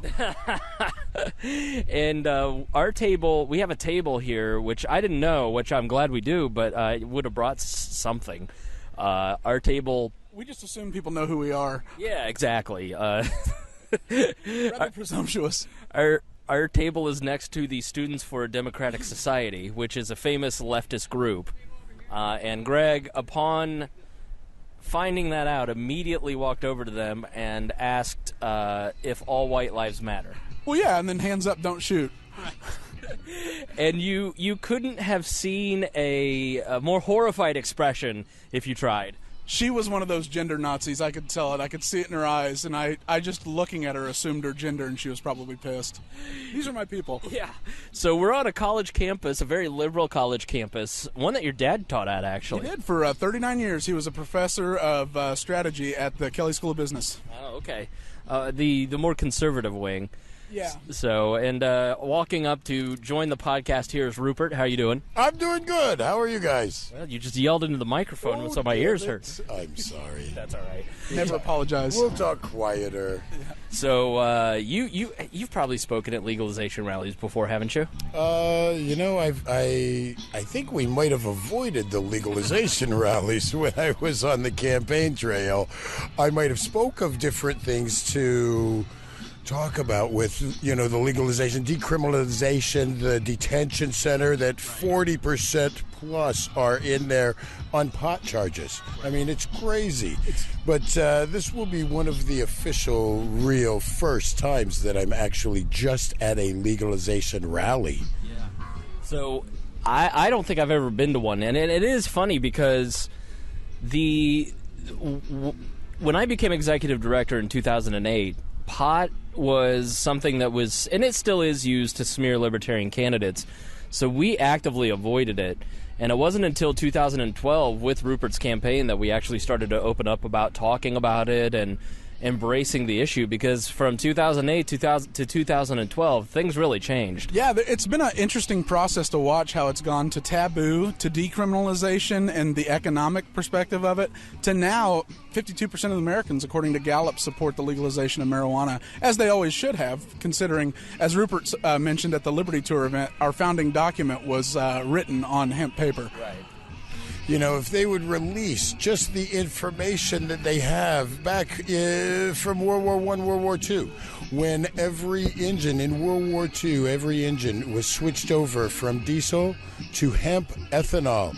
Every soldier was clothed in hemp clothing, every document written on hemp paper. Do you know how much of that hemp came from Indiana? Everybody was so high. Oh my gosh. I have to say that there's a reason they call it ditchweed or rope dope. It's not the best thing to smoke, but the police still, in many different counties, know where the wild pot, the ditchweed, the rope dope is growing, wait for the kids to harvest it and arrest them for it, just like it's, my gosh, heroin. They're classing it the same classification as heroin. It's just a plant, but it is a plant that could bring industry back to Indiana. Every one of us knows about factories that are shuttered, that are closed down, that are just creating more of an eyesore than anything, creating a drain on our society. How about we start putting those factories